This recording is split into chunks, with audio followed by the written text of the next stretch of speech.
All right, ladies and gentlemen, we are back. It's been a long time coming. We took, you know what? We just took time off. That's it. It's World Tag League. There's It's a lot Australian going Junior on. Tag League.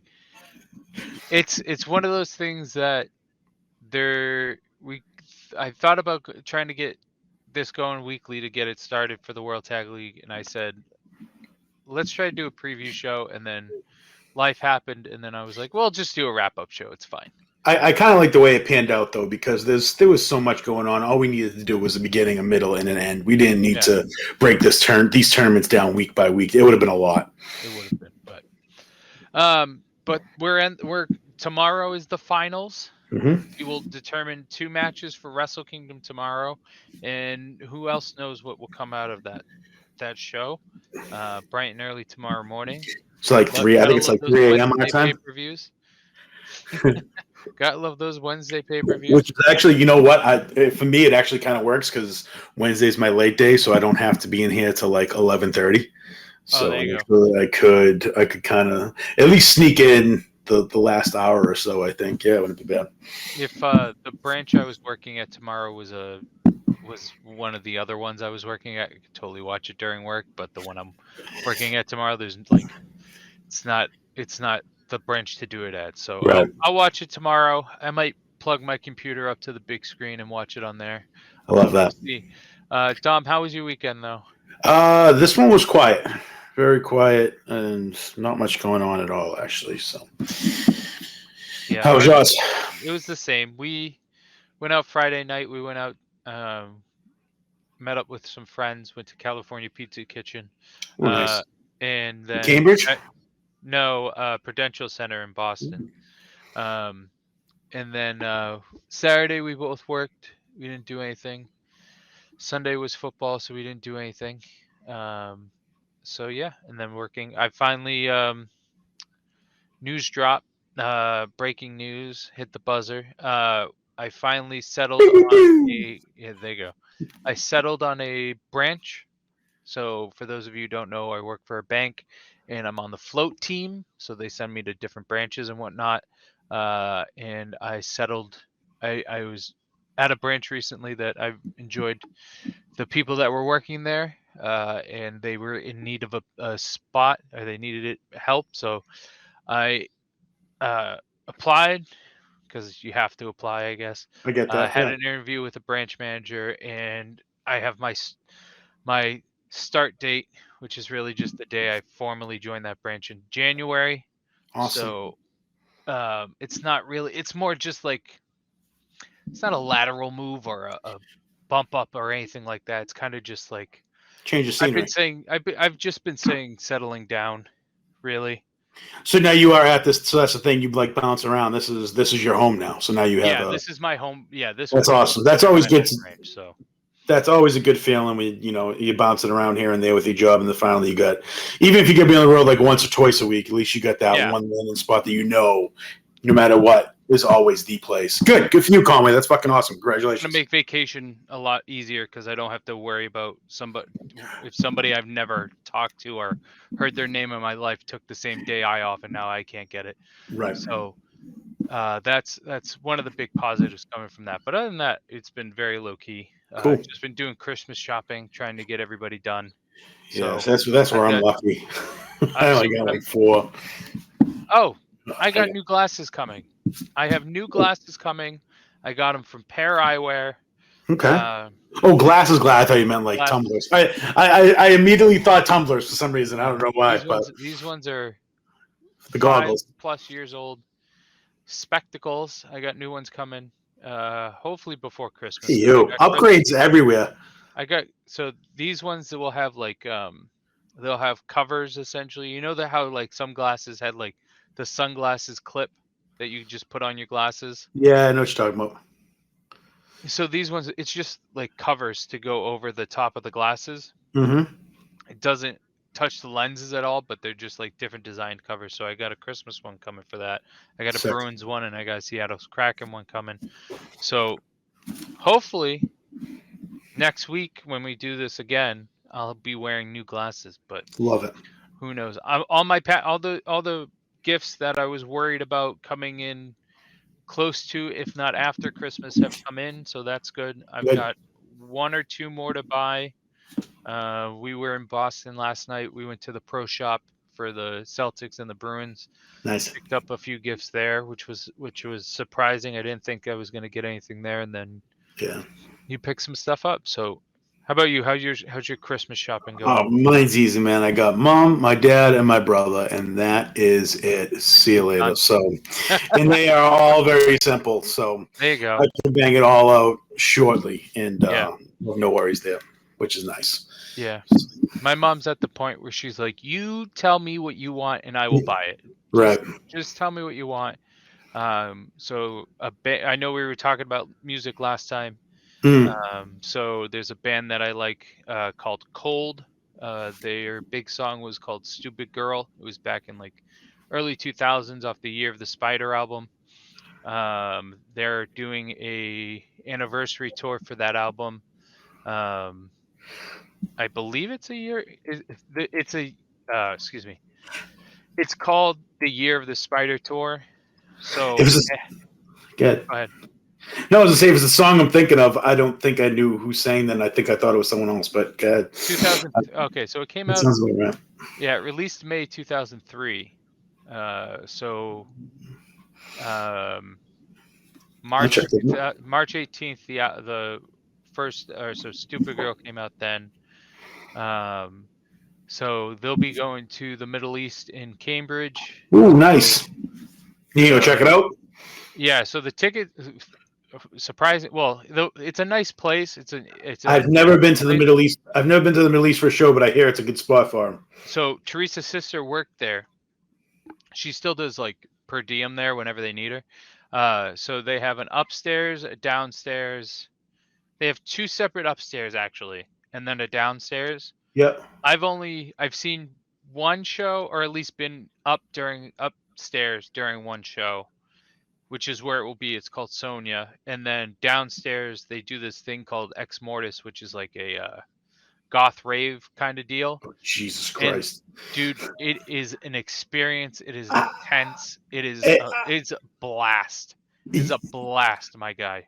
I've been to a rave once, and it wasn't my call at all. We were in Springfield, and this was like 2004, and we were at this place called the Asylum, and it was fucking wild. It was my one and only rave experience, and I was like, wow, like absolutely fucking insane. So I don't know, but yeah, almost a little scary. Like I didn't know what the fuck I was walking into, and it was just like energy fucking everywhere. People dancing. People were in such trances that didn't even know you were near you. Like you would walk by and get pop, pop, pop, and you're like, bro, like I'm standing right here. Not a fucking clue.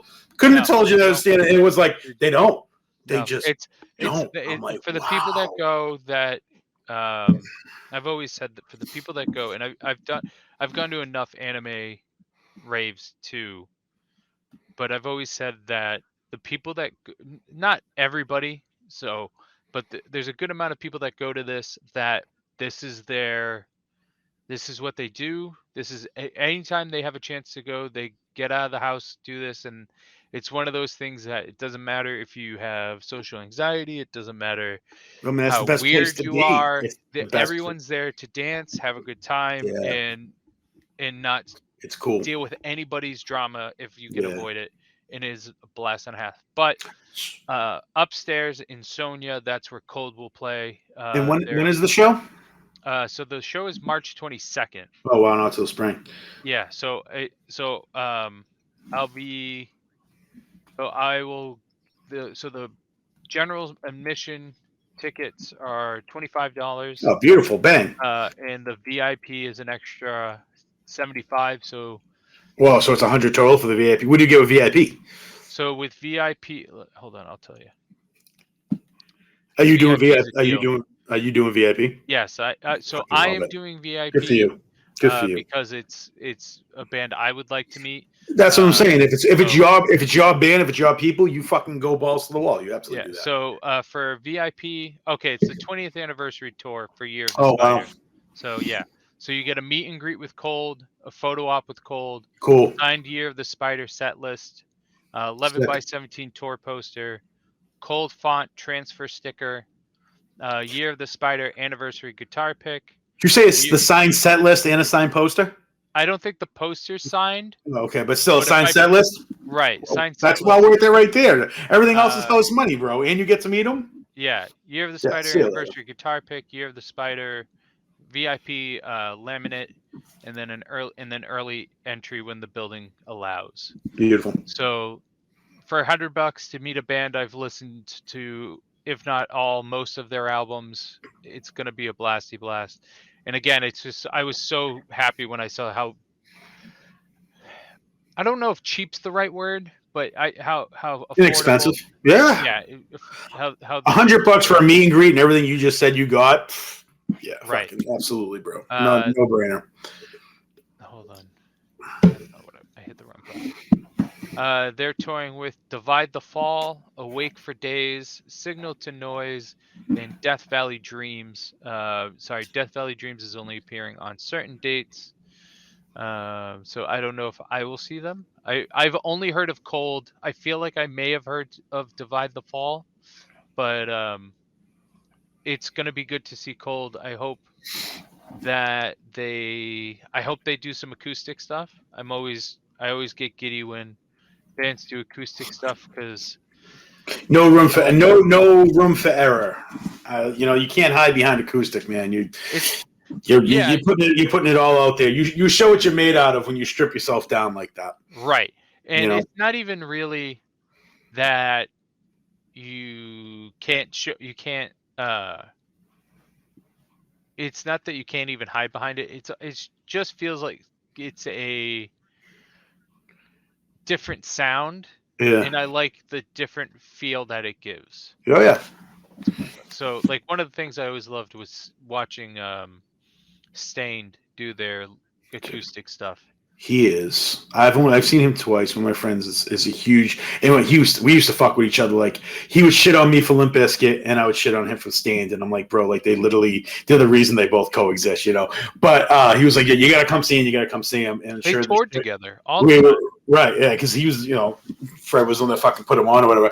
But we saw him in Mohegan Sun, and it was that would have been otherworldly, dude. From that moment on, like he was taking requests.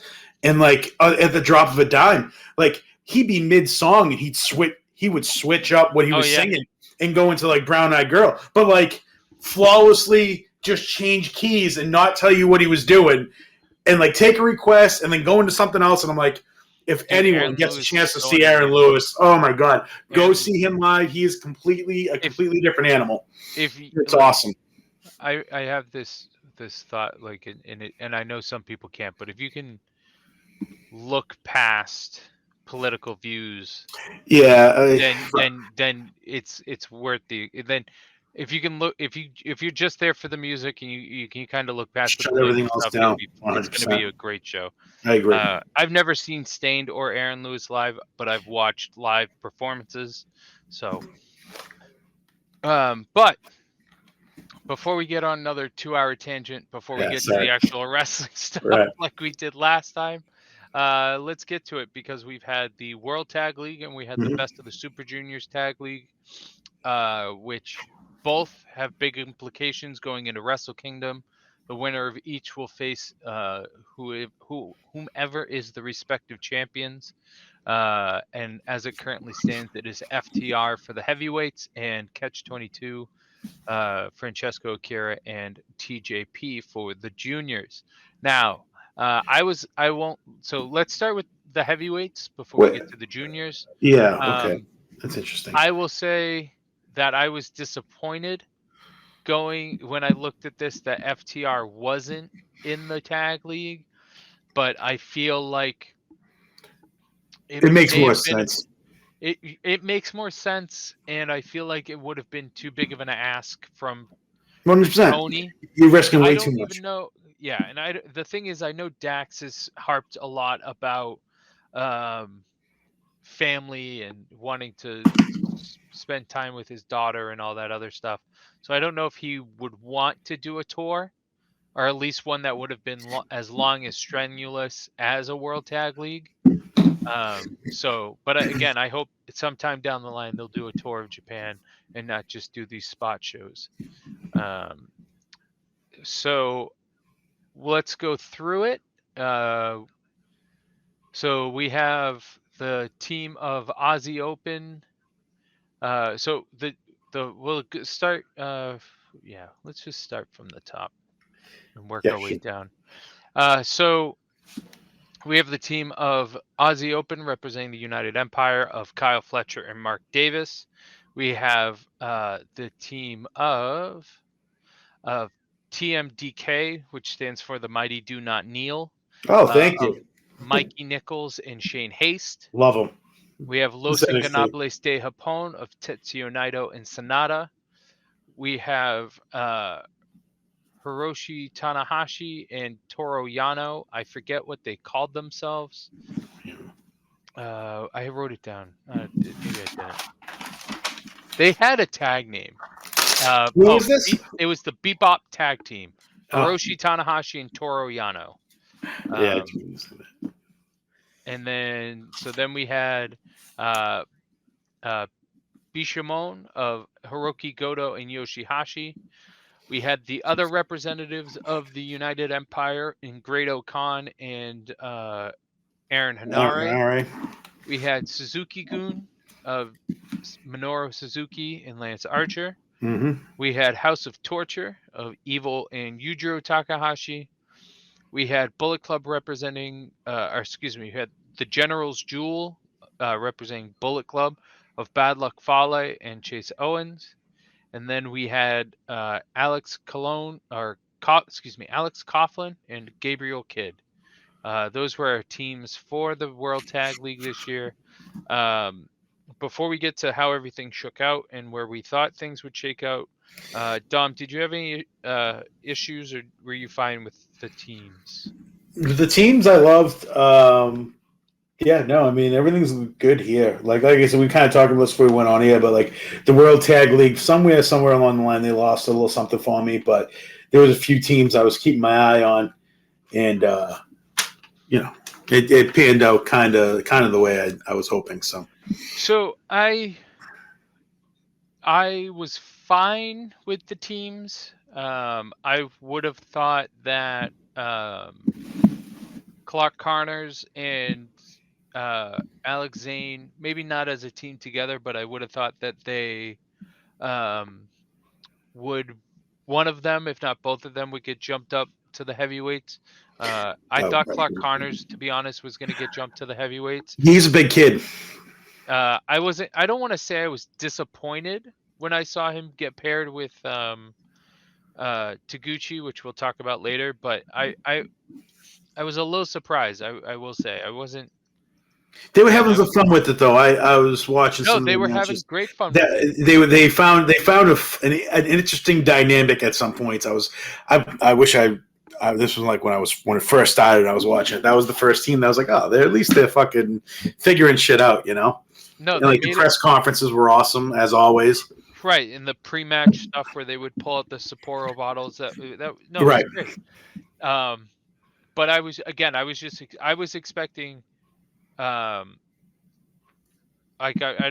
was just expecting Clark Connors to be bumped up to the heavyweights. But yeah, I get that.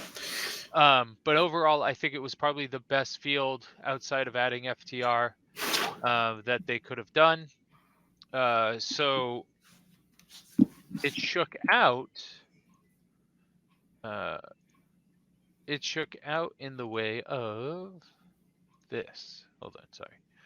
So it shook out with Aussie Open and Bishamon of Hiroki Goto and Yoshihashi with 14 points. So that is your finals matchup. I was literally on the opposite end of the spectrum. I had Aussie Open right where they were.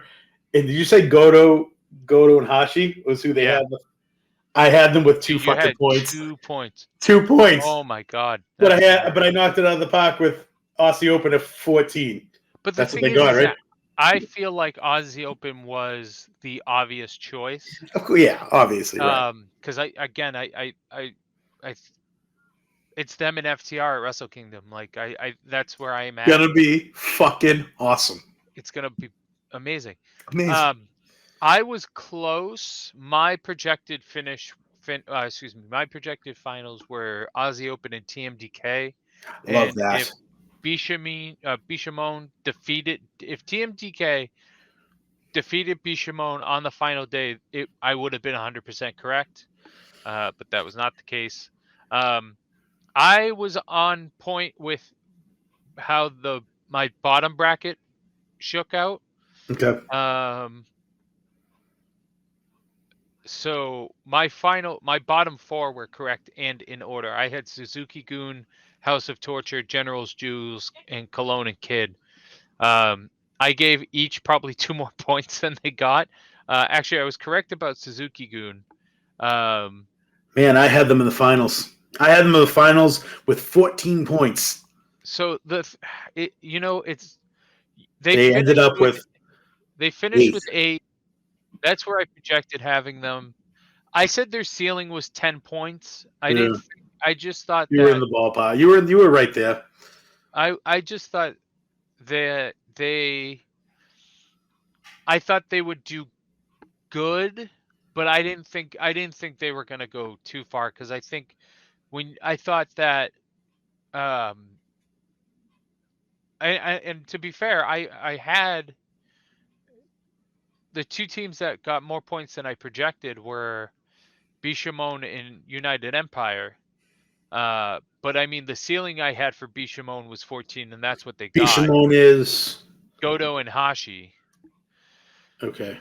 But so like,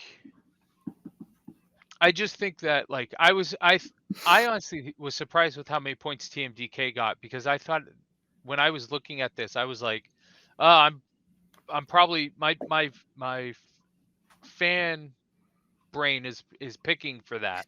Like my Me too. I thought I was looking at it logically. I was like, I did the same if thing. you watch TMDK and Noah, they're amazing. You know what I mean? So like, I was like, oh, I liked them in NXT. They were great in NXT. I think awesome. They were misused, but same. But especially with like, the thing was like, I thought if you put TMDK and Jonah together as TMDK, which is what they were outside of WWE. He was part of them? Yeah. Oh, wow. I didn't know that. TMDK, okay. Yeah. I only know them from NXT to now. Right. You know what I mean? Like, so that's how okay. So yeah, if you get a chance, look them up. Look at them on YouTube. Watch them on Noah. And they're fuck yeah, crazy matches. Yeah. So it's TMDK is Mikey Nichols, Shane Haste, Jonah, and Bad Dude Tito. And how do we know them in WWE? It was Jonah Rock, Shane Thorne, and Nick Miller. Shane Thorne and Nick Miller, and one of them ended up in Retribution too, right? For a quick second, I think. I think so. I believe they did. One left because one left because he had. One fucked up his knee. I thought one left because he had a kid. Oh, maybe. He had surgery. Who had? Okay. I thought one definitely bad his knee, but I might be wrong. NXT Takeover Team. They had a great tag name in NXT. TM61. I loved it, man.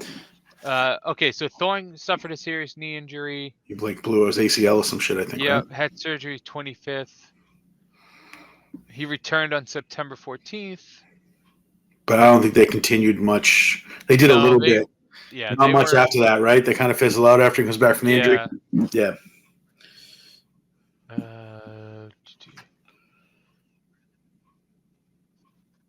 Okay, so Miller left in 18.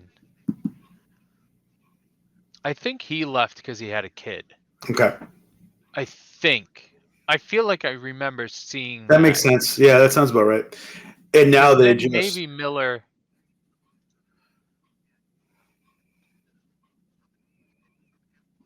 Did he do... Author's opinion, Miller... Okay, so Miller asked for his release. Wow. Oh, okay, so yeah, Shane Haste was Slapjack. There it is. That's what it was. Okay. He had some good matches too with Slapjack. I believe it was because it was a Retribution. No one gave a fuck, and I think a lot of it actually might have happened during COVID. So, yeah, he kind of got fucked there, but he had a good showing. I've always enjoyed them. My best friend Tom and I, we keep joke. We were when we were teaming in WAW. We were. I was using that as a tagline. I was like, "I'll show you why the mighty don't kneel." Awesome. Or the mighty do not kneel. And then Tom, after a while, he was like, you're lucky they're in NXT right now, right? And I was like, oh yeah. The second they get released, I'm gonna stop. Or if we go anywhere else, I'm gonna stop. It's like, okay. Because their stuff on Noah their stuff in Noah was so good. Okay. So again, I was like happily surprised they did this well. Me too. I felt like I gave him 12, which is where they ended up, correct? And I was like, there's no way. Like, I'm just a fanboy for like tag teams like this, MSK, like all these guys that are along those lines of what they do. I'll always put in overstock on them. I'll always buy high. Yeah. So they beat Aussie Open. They beat Cologne and Kid. They beat House of Torture. They beat Bullet Club. They beat Naito. And they beat Suzuki Gun. Jeez. So they had a great showing. Again, if they didn't lose to Goto and Hashi, they would have been in the finals. So I mean, we'll talk about it a little bit more when we get to the Super Juniors because it tends to be my theory. But let's continue going.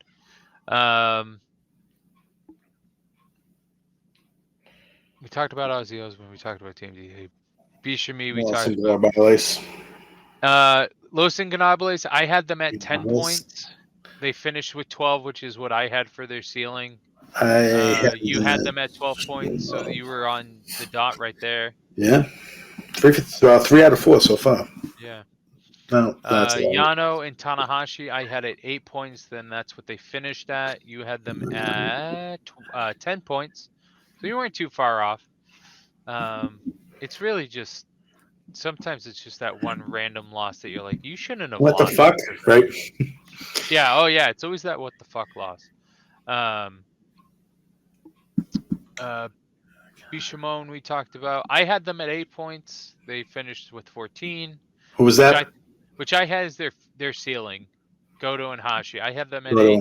Their ceiling at 14, and that's what they ended with 14. You had them at 2, so yeah. Yikes. Ew.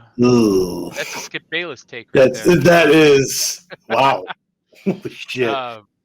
And they were the ones that ended up in the finals, right? Yep. Is that what you said? Yeah. Wow. I was holy smokes. That's I was like I see here the thing is that like I saw that and I was like I saw it and I was like, Dom, I want you to rethink that. Throw the stop sign up. I'm fucking blue right through it. But the thing is that like it's not that I don't want to influence you with your pick, but because when it comes to guys like that aren't on my radar, they could be the best people in the world. I'm just like, nope. Yeah, you take an L here, you take an L there. Like that's how I measure this shit up, and it's the terrible way to do it. I was like, I saw that. I was like, Dom, you gotta ease up a little bit. Take that one. Fair enough. Because they're former IWGP Tag Team Champions. They're former 2-time IWGP 6-man. Well decorated. So I thought they won a World Tag League. Who won last year? I thought they won last year. Yeah, they won last year for the World Tag League. They won with 18 points last year, but I was like, Dom, I just do a little research, my guy, and then I was just hit the fucking Google button, would you, kid? I was like, there's no chance they get. What did I have their floor at? I had their floor at 6 points. I was just like, I was like, Dom, there's no way they're getting 2 points, but I'll let you. We all have them. We're all We gonna all have got them. them. We're all We're all gonna gonna have have these bad takes. We just gotta learn from them. That's it. Oh man. them. I really hope they don't fucking win though. Like Oh, don't this. get me wrong. We're gonna get to it. Okay, I'm sorry, but I am biting after. I don't know why I wasn't like putting this together that like these guys go to wrestle. Like you even said it, but like it's one of those things. Like there's so much shit coming at you, and you say it, and it's like then I see it, and I'm like, oh wow. So like Aussie Open could go to the Wrestle Kingdom, and but yeah, you're right. Yeah. So, United Empire, Great Okan, Aaron Mhm. Hanare. I had them at 8 points. I had him at 6. They ended with 10, which is fine. That's what I had for their ceiling. Yeah. Their floor I had at 4 points. I was like, there's a chance Aaron Hanare does Aaron Hanare things. That's the thing, man. Shit the bed. These two guys, there's such a fucking gamble. Like you never know what you're gonna get. Khan, I still can't figure him out. Like I watch his matches and I still don't understand what I'm watching. And then Hanari is just like, bro, do you want to be fucking like Miro, whatever the fuck his name is, or do you just want to be this? You know, because you get that look, and then you don't do anything with it. And sometimes he acts like a beast, but it's not consistent. Ever. I love Khan. Again, I will never not because I just think outside the ring he's great. I think inside the ring he's good. But Hanare, I've said it once. I'll say it again. I'll say it till he changes. He looks comfortably uncomfortable in the role he's playing. Yeah. He looks like he's comfortable because this is what the office is telling him to do, and he's doing it to the best of his abilities, and he feels comfortable doing that. But he looks uncomfortable because it's not who Aaron Hanare is. He is not a short Terminator. He's not whatever he's trying to be. We need Aaron Hanare. Hashtag free Aaron Hanare. Yeah, because it feels like there's something there. Right, exactly. Yeah. And I would like to think that New Japan would give Ospreay and or Khan say in who's in the group, and they're not just going to be like, we're going to give you Aaron Hanare.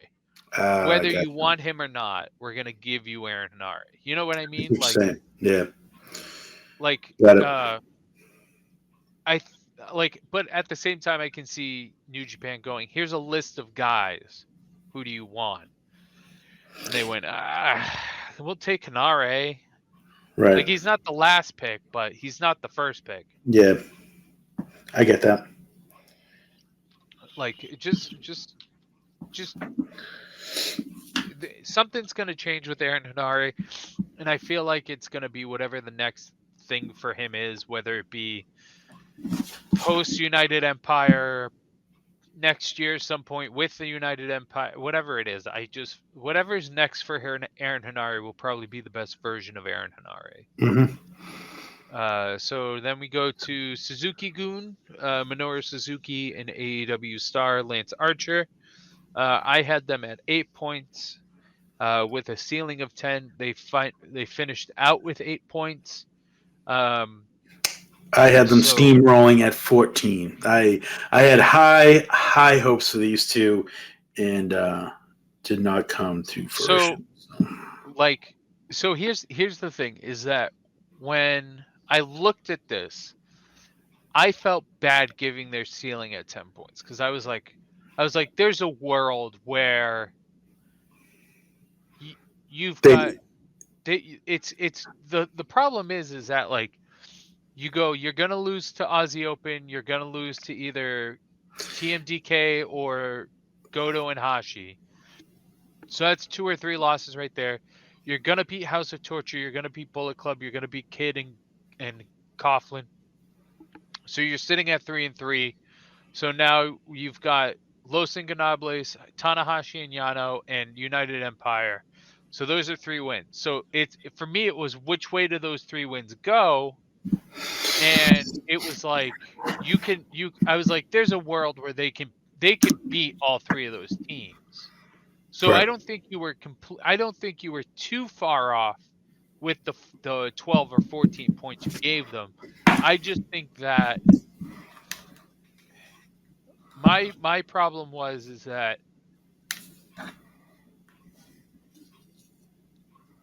nothing was going to become of that team after World Tag League. So, like, Archer wasn't going to stay there post Yeah. World Tag League. Okay. He wasn't going.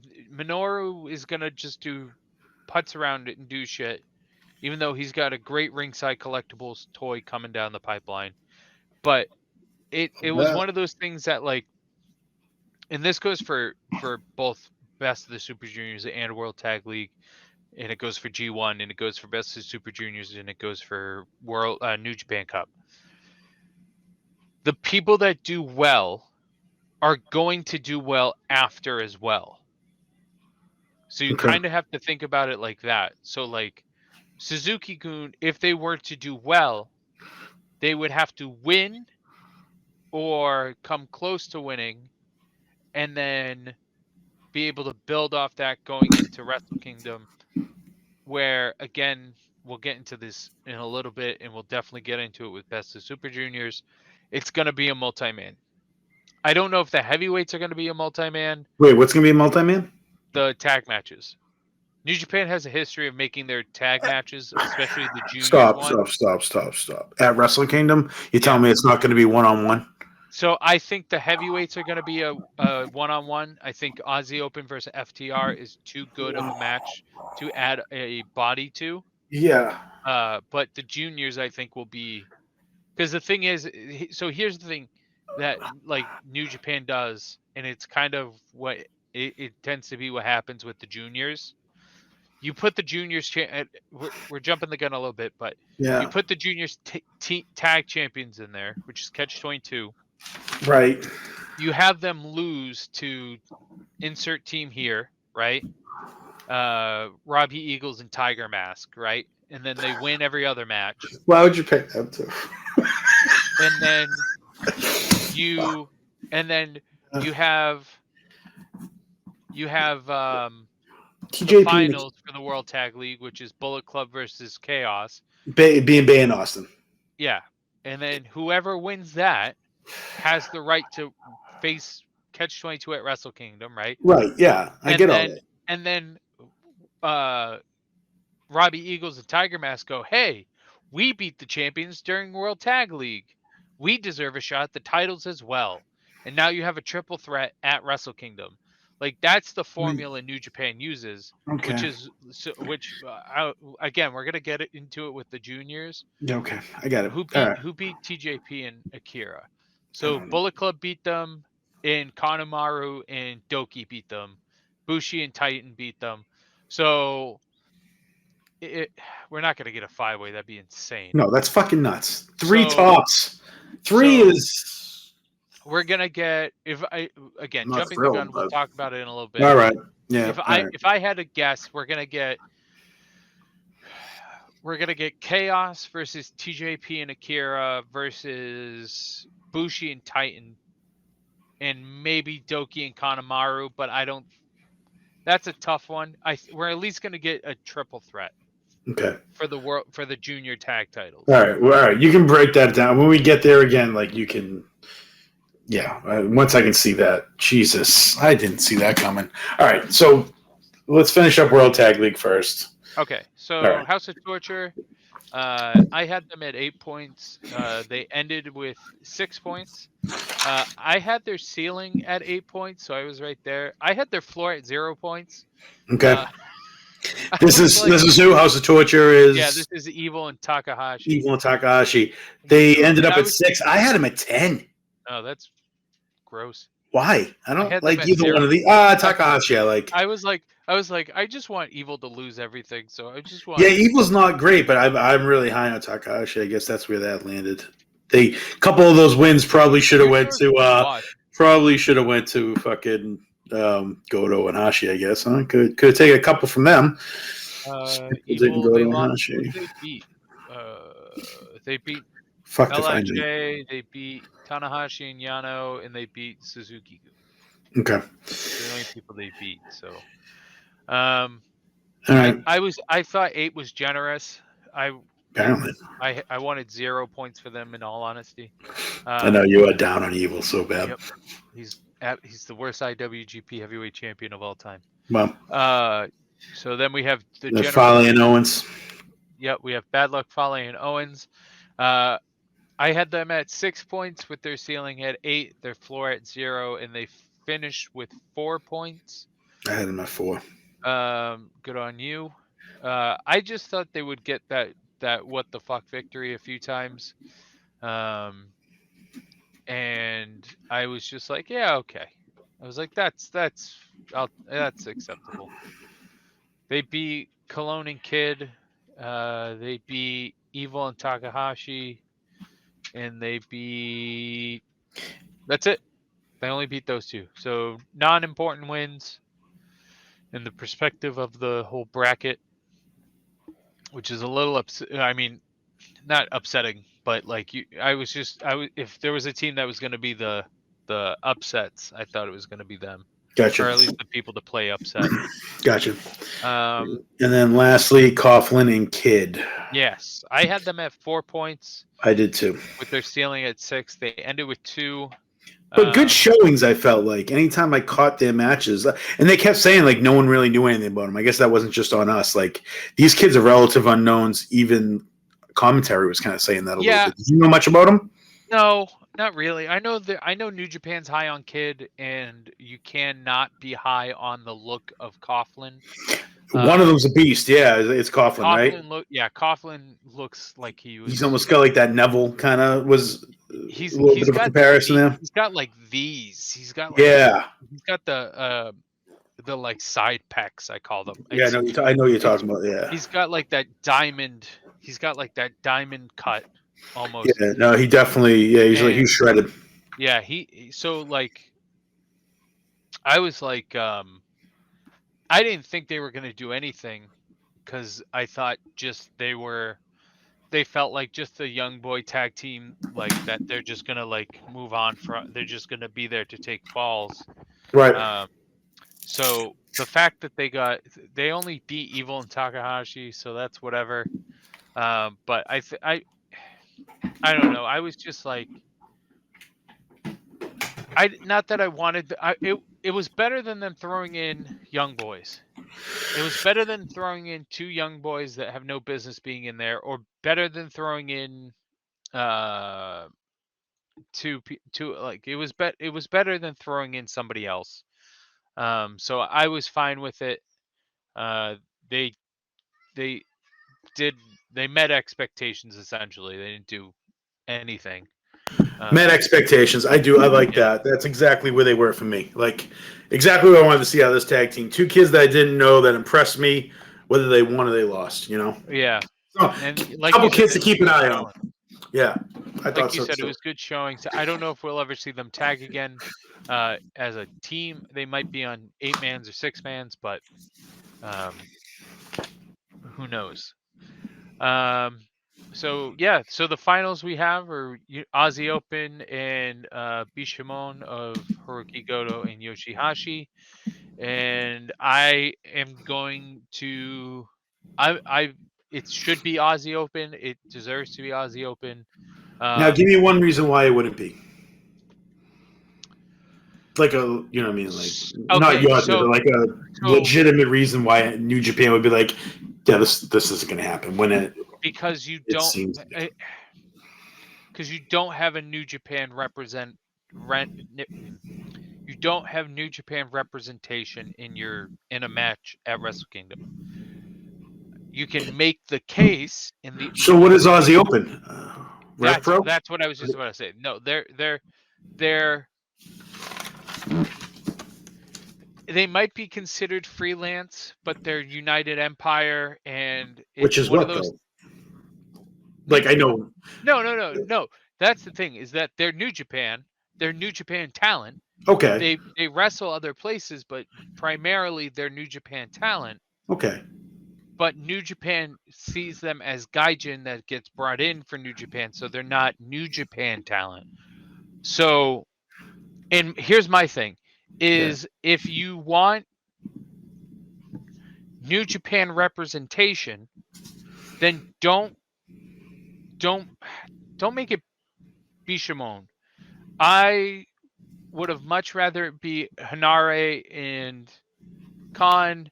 You could sell me on Tanahashi and Yano. You could sell me on But if Naito and Sonata, even though I'd kind of hate it.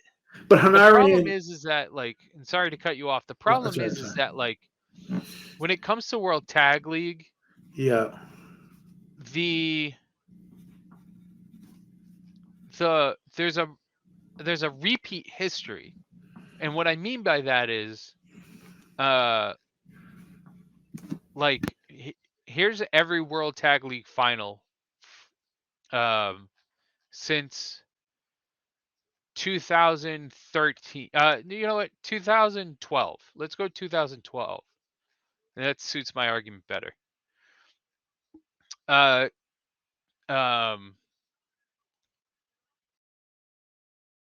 on. Now I'm what's his first name? Oh, Davey Boy Smith Jr. and Lance Archer lose to Hiroki Goto and Carl Anderson in 2012. 2013, Hiroshi Tenzan and Satoshi Kojima lose to Carl Anderson and Luke Gallows. All right, Carl Anderson back-to-back World Tag Finals. 2014, Gallows and Anderson lose to Hiroki Goto and Katsuyori Shibata. So Anderson has now been in 1, 2, 3 of the sorry, he was in 2011 too. So since he was in 4 straight finals from 2011 to 2014. Archer was in 2 back-to-back. Goto was in 2 out of 3 years. 2015, Makabe and Hanma lose to beat Evil and Naito.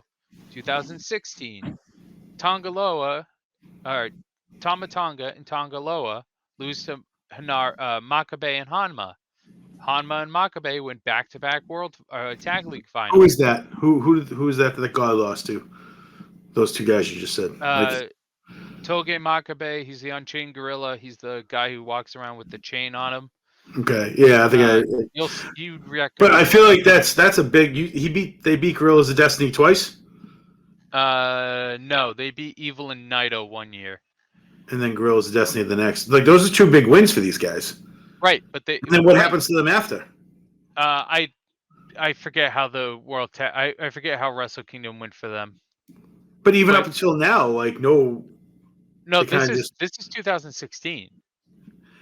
But okay, I'm just saying you beat Girls of Destiny in a tournament like this, like that ball should stop rolling, right? Like, right, and it still be relevant now. Yeah. Okay. No, because Hanma at the time, Hanma's 46 now, so he was. That was okay. What, 6 years ago, so he was 40 at the time. 40. Makabe's 50 now, so he was. Wow. Okay, so it was 44 at the time. Like, don't get me wrong. So they've been around. We're gonna. Yeah, Makabe's been wrestling since '97. Okay, that makes sense. Makabe's former IWGP champion. Gotcha. So like he's okay. Anyways, I see what they did there. I like that. Okay. 2017, Evil and Sonata defeat Gorillas of Destiny. 2018, Gorillas of Destiny lose to Evil and Sonata. 2019, the first place in the turn. Juice Robinson and Dave Finlay beat Evil and Sonata with Tamatanga and Tongaloa right behind them. Wow. 2020, Juice Robinson and Dave Finlay lose to Gorillas of Destiny. 2021, Hiroki Goto and Yoshihashi defeat Evil and Yujiro Takahashi. This year's finals, Aussie Open versus Hiroki Goto and Yoshihashi. Do you notice how many times I repeated names in the finals? Yeah.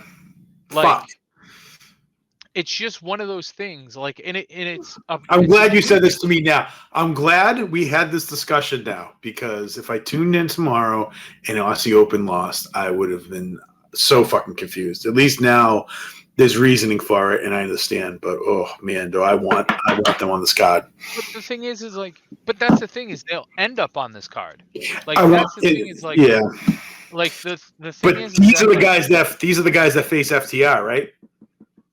at Royal Quest, yeah, No, or no, Wrestle at Wrestle Kingdom. Kingdom, yes, Yeah, I yeah, want just that. Like that's everybody does, that's everybody that's does. it. That's the New Japan, marquee, yeah, man. right, That is the you. Yeah. right, Ah. and the thing is that The like fact that you just put any doubt on this, fuck. you asked. I know. I'm not mad. Your reasoning is fantastic. I'm But the just thing pissed. is, it's Right. just like the problem is looking back on World Tag League, the fact that Gorillas of Destiny went to four straight finals, 2016 Mm. to 2000, or no, three straight finals. Sorry, and only won one of them. Or sorry, they went so 2020, 2019 they were in third. So they at 3 out of 4 finals of the World Tag League and only won one of them is absolutely ridiculous. Absurd. You should not have lost to Evil and Sonata twice. That should have been a split. You should not have lost to Makabe and Hanare or in Hanma.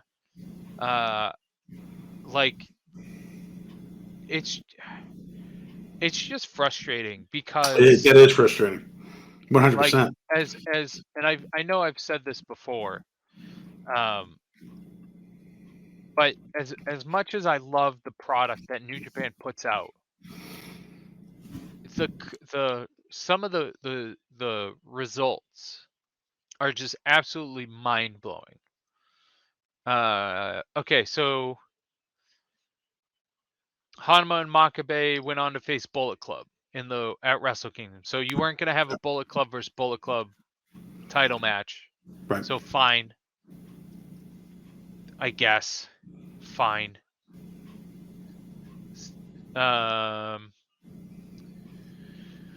WGP Juniors Chaos. Yeah. Oh, what? Really? I gotta rewatch it. That's insane to me. Sorry, I was looking at Wrestle Sorry. I Kingdoms trying love to it. figure out No, I get it. who they face, but it's just like I one of see what those you're things that saying. like if it there still may be some um there still may be some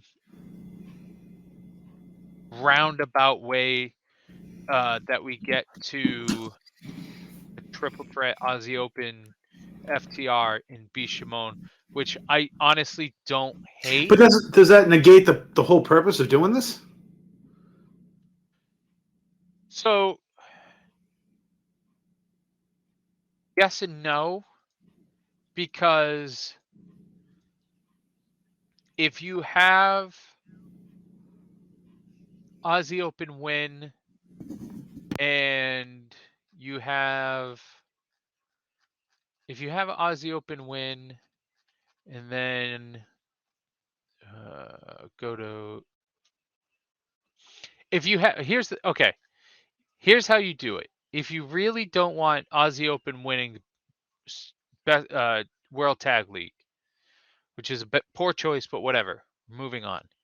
You have Bishimon win, and then you have Aussie Open go, we beat you during the tournament. Yeah, you got up on us at the finals. You either on the road to Wrestle Kingdom, you either have a match that's the third match, and then the winner gets rights to FTR, and then whatever. At that point, I don't care. Or you go FTR shows up for one show. They might show up tomorrow. I don't know. They're not on the card for AEW, so they might show up tomorrow just because of the importance of the match. You know what I mean? It's your opponent for Wrestle Kingdom. And go, we want to face both of you. We want to face the best talent, the thing they've been talking about since they left WWE. We want to face both talents, blah, blah, blah. Let's have a triple threat, blah, blah, blah. Is anything going on tomorrow night at Winter's Coming with With like them, anything? I don't think so. Like nowhere like this could. I mean, obviously it can't happen if it's happening in Japan at 3 a.m. But like, yeah. So hold on. because this affects them. Winter is coming. So we have House of Black taking on 3 jobbers, I'm assuming. Ruby Soho versus Ty Mello, The Elite versus Death Triangle, and MJF versus Ricky Starks. It's nothing. So, as it currently stands, you have 4 matches announced, or at least according to Cage Match, you have four matches announced. So, I mean, right now AEW has no plans for FTR. But I mean, they're only advertising 4 things right now. Okay. So it's kind of that point of could be something they don't want to mention, or it's not there at all. Nope, never mind. FTR is doing a Actually, you know what? It kind of doesn't matter. Because FTR is being advertised for a meet and greet for tomorrow. Okay. But I don't. I mean, there's always times. To me, the people that are on the meet and greet aren't always on the cards either. So, really not just that, but like, you can get out of a meet and greet. You're just gonna have mad fans that like, oh, I came to see FTR. But if you go, hey everybody, FTR couldn't make it for whatever reason, and at that point it'll be known they were in Japan. But here's the Acclaimed. Everybody's gonna be like, everybody loves the Acclaimed. That's fine. You know what I mean? Like, yeah. No, I see what you're saying. So, like, just because they're doing a meet and greet doesn't mean they're doing a meet and greet. And if you ask me, World Tag League Finals is more important than a fucking meet and greet. It is. I was just wondering if they were going to factor in the results of this that's happening at like 3 a.m. tomorrow into the show tomorrow night. Like, if there was any way, if there was anything signaling that maybe it would be mentioned on their television program. It doesn't sound like it. So New Japan might already had them film something. That's true too. Right. Okay. Like, hey, film this if Aussie Open wins. Hey, film this if Bishamon wins. Gotcha. All right. But again, the fact if New Japan asked and Tony said no, I need them for a meet and greet, Tony can eat dick. But if New Japan didn't ask, so Tony assumes they're not needed, so he has them for a meet and greet, that's fine. Yeah. So I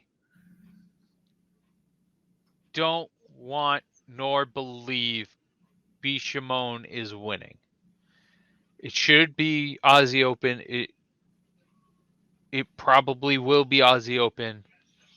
But I've been hurt too many times by New Japan. Gotcha. I just went through the World Tag, especially with the World Tag League. Oh my God. Again, you go to 3 out of 4 finals and you only win 1. Like, how bad do you hate GOD? Like, that's true too. But so it's just like, as much as I believe it's going to be Aussie Open, there's a part of me from past trauma that's like, it's going to be Bishamon. Okay. And here's the thing is, like, if you gave me Hiroki Goto with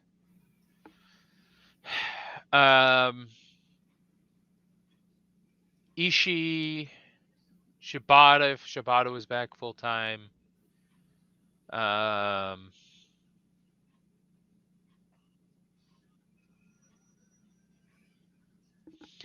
maybe, I don't know. It's Yoshihashi that's my problem with Bishamon. I like Goto. I'm not the biggest fan of Goto, but Goto goes ham on big stages. So So I think it Goto's fine, but it's Yoshihashi. Like last year, it was fine because like it felt like with them winning World Tag League and then going on to win at Wrestle Kingdom, it was like, cool, Yoshihashi's got his moment. Great job, everybody. We don't need to talk about Yoshihashi anymore. And so this year, I'm like, all right, guys, we gave Yoshihashi his moment last year, right? We don't need him to have his moment anymore. Yeah, I get that. Right, guys? Like we're all in agreement here. Aussie Open's the right choice here. Like they deserve it. Like they put your team division on their back this year. Yeah. Like they've torn the house down every single place they've gone. Come on. Yeah, I get that. All right, So so that makes sense to me. The reasoning is sound. All right, that's so World we're Tag all League. hoping. We're hoping for Aussie Open, but anything can happen. And now we're over to Super Fortunately. Juniors. Yes, so now Super Juniors. Super Juniors. So let's run through the teams real quick. We have United Empire of TJP and Francesco Akira. But they are already champions. You would just say Yes, about them earlier. they're currently the IWGP Junior Heavyweight Champions. Okay, so they're facing the winners of this regardless. Yes. Which is I didn't realize that, and then when you said it, I'm like, why? That's Because fine. I had them fucking winning it. I wouldn't have done that. No. So here's the thing: if they win, They picked like it. They called it a shot. You do that thing. Well, yeah, maybe, but you can also do that thing of like, we're the champions. We won the best of the Super Junior Tag League. We don't have to face anybody at Wrestle Kingdom now. And then you have, like I said before, you have whoever beat them during the Tag League go. We beat you during the Tag League. We I see what deserve you're a shot. saying. I see what you're saying. That okay. What's funny is I did it without realizing it, but my projected Wrestle Kingdom match was United Empire versus Chaos versus Tiger Mask and Robbie Eagles versus Los Ingonables. Why are you so high on Tiger? I mean, Tiger Mask. I'm not at all. Absolute dog shit, both of them. All night you've been saying Tiger Mask and Robbie. It happened last year. That's the thing. What was it last year?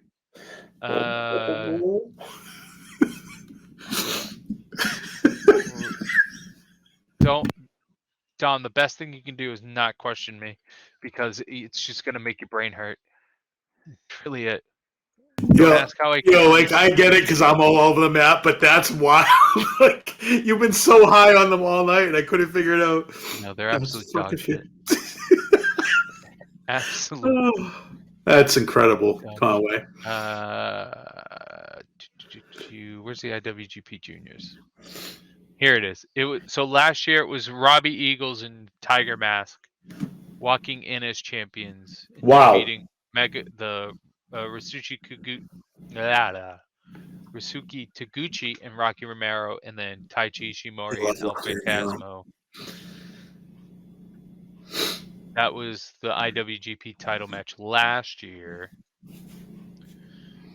Because who won last year? What?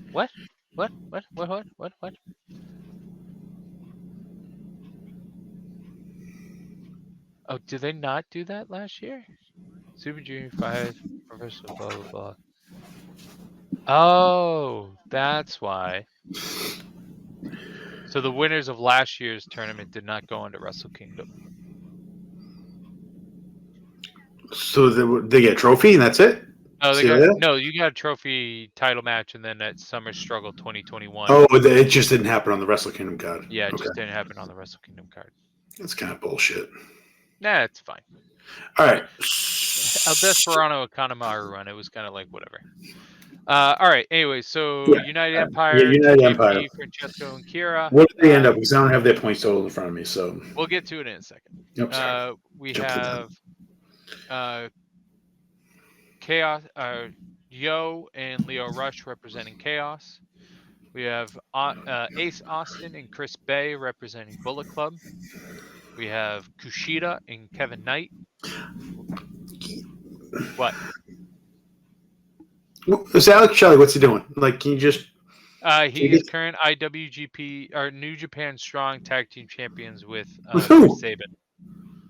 When did that happen? They Aussie Open dropped to them. When?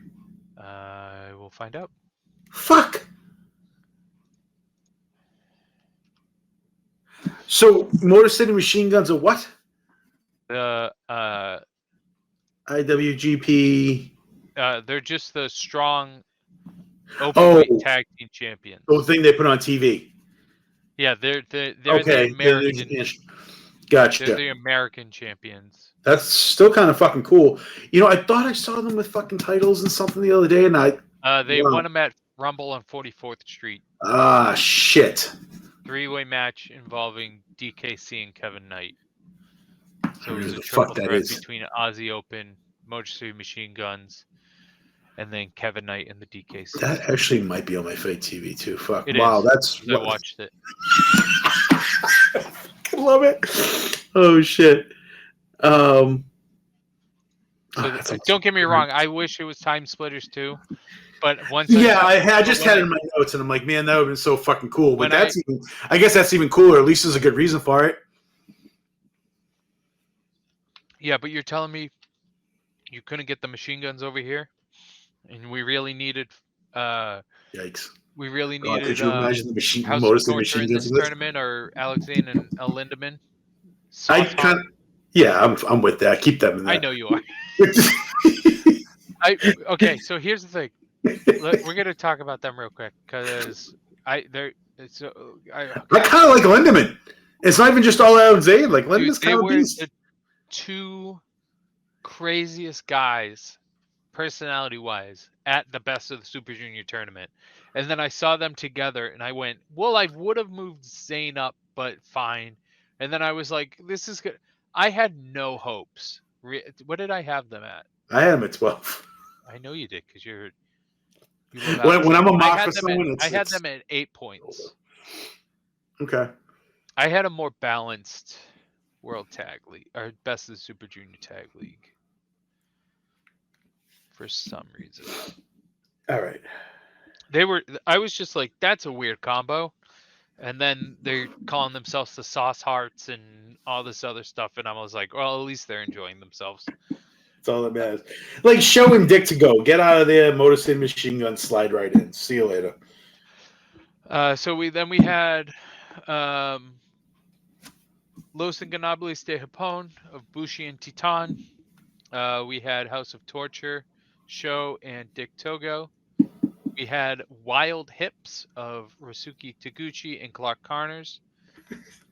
And bless his heart, Clark Connors, because when you get teamed up with Rasuki Taguchi, you can not only just drink Sapporo, but you have to make the best of it you can. Now, what is Sapporo? I'm sure you've explained this to me Japanese before. Beer. I apologize. Okay. It has now become my beer of choice. Oh, you can get it in the States. Yep, I have Chinatown. Yeah, I got a case downstairs. Oh. Nice. Next time you come next time we go to Chinatown and you're there, we'll have a Sapporo. Fucking Sapporos and fucking waffles loaded with candy, because why not? Fucking awesome. What a day. Sweet bobas and waffles, my friend. If you get a chance, go to Boston. Sweet bobas and waffles, my friend. Wow. Like life-changing shit. See you later. Yeah. All right, sorry, continue. We have the Flying Tiger, which is Robbie Eagles and Tiger Mask. Yeah, boys. I swear to God, if this becomes a thing. Oh my God. Real quick fun fact about Tiger Mask. Mm-hmm. So this is Tiger Mask 4. I believe it's 4. Yeah, because if you look at if you just look at the front of the mask, it has it on there. Oh no shit. Yeah, it has. Now, go ahead. Finish this point. I'm going to ask you a question again. So we have had 5 Tiger Masks How was that even We've possible? had Tiger Mask W, which was Kota Ibushi. Oh, no fucking way. So Did Tiger you know Mask, it when it was happening? yeah. Like, did you, So here's the thing. So that's sick. Tiger Mask W is an anime. It's a New Japan anime. Okada's in it. Makabe's in it. But Tiger Mask is your main character. It's called Tiger Mask W. He was an anime before he was New Japan, or like before he was So a it wrestler? went from a manga to New Japan. So it was a. That's fine. Do it. What? No, because now you got me. I'm sorry. Because the No, you're same thing fine. happened with Liger, right? Like Liger was a wrestler, Liger, yeah, something like then that. became a Yeah. cartoon character. I love how that. I love that Tiger Mask about is a that shit. Japanese manga series. The Okay. series was first published from Series. 1968 to 1970. Later set 1970-71. It was later adapted into an anime series from 1969 to 1971. And then it got turned into a wrestling A gimmick. wrestling figure. The Okay. first Tiger Mask was 80s, blah blah blah. So And the for first anyone one, that doesn't, I mean, obviously, if anyone wants to look at Tiger Mask and understand why he's so important, like just check out him versus Dynamite Kid. Would you say that? Like that's the go-to. I think that was Tiger Mask 3. Oh wow. Okay, see, I didn't know that. I think. I can't remember. Because that was gonna be my question. I always thought that. I thought the Oh guy yeah, that. so it was 3. So what year was that? Do you remember? I mean, it was before WWE, so I'd say. I Oh mean, wait. the Bulldogs So were okay. 86, so So that was I'd say Tiger Mask 84, 2. That was 85. Mitsuharu Misawa. Wow. And All right, so that Mitsuharu actually Misawa is one that of the makes more sense. greatest Japanese wrestlers of all time. This is where I'm going. Okay. He has been influential in so many people's lives.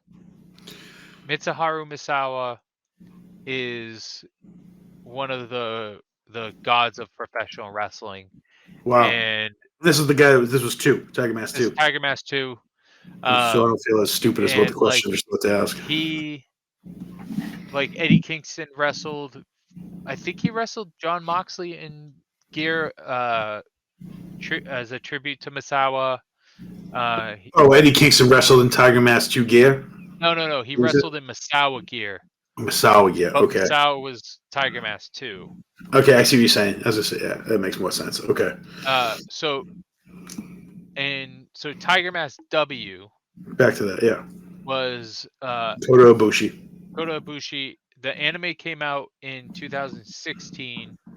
It only had 38 episodes, but it was still good. Nagata was in it. Tanahashi was in it. Okada was in it. What? Makabe was in it.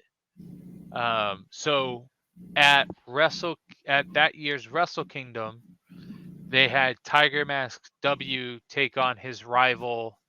Was it Tiger Mask? Which Wrestle Kingdom is this?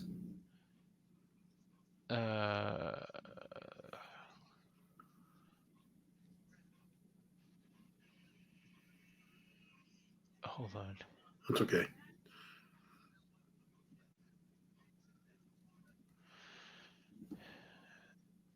So at King of Pro Wrestling in October,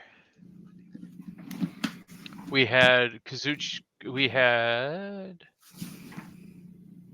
He debuted Tiger Mask. Okay, so Tiger Mask W in the pre-show debuted and defeated Red Death Mask, which was a character from the show. Wow. On the pre-show. And then I'm jumping all around for no reason. I can just streamline this.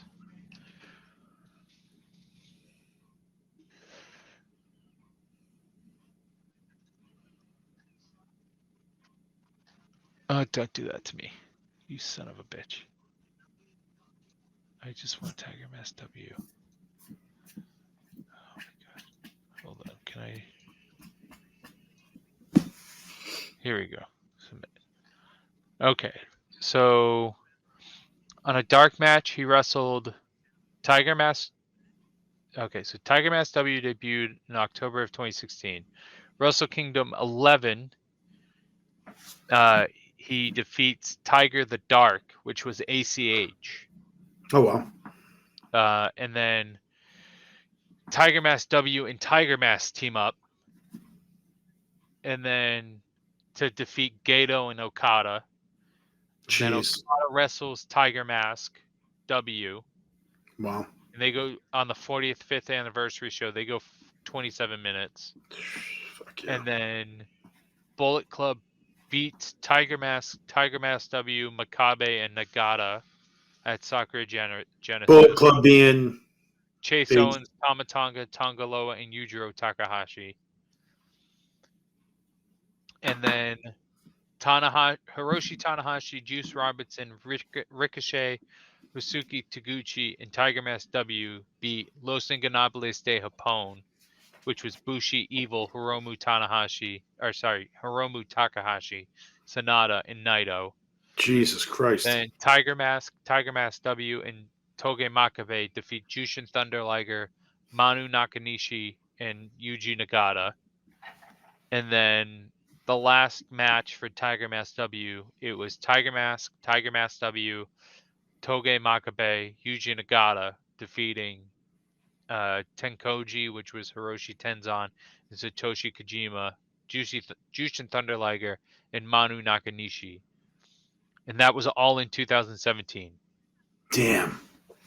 That's fucking insane. All on New Japan World, folks. Okay, great. Thank you. Yeah. So this is this is Tiger Mask 4. This is Tiger Mask 4. What I was going to ask you is, who of the 4, who's the best incarnation? Who is it 2 then?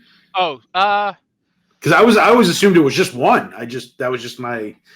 So, I would say it was Tiger Mask 3, which was Koji Kanemoto.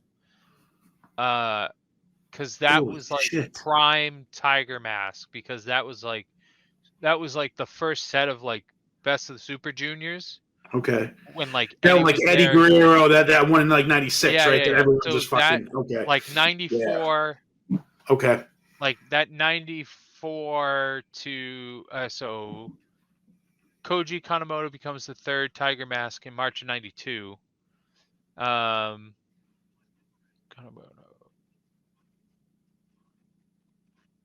Okay, so maybe it was 2 and 3. Or sorry, 3 and 4. Maybe we should do an episode on Tiger Mask. Dude, okay. I'm gonna stop this Tiger Mask stuff. Yeah, maybe why don't we table it, and why don't we talk about maybe break down an episode on that character? Yeah. Okay. All right. Cool. The history of Tiger Mask. Holy Jesus Christ! Yeah, I know, and I don't know Dick. I know Dynamite Kid. Like fucking what? You just blew my. Wow. Okay. Yeah. Continue. So where are we at? I don't even remember. Suzuki-gun, Yoshinobu Kanemaru, and Doki. That was the final team. So it shook out with Bullet Club of Ace Austin and Chris Bay with 14 points, and then Chaos of Yo and Leo Rush with 14 points. Who were fantastic.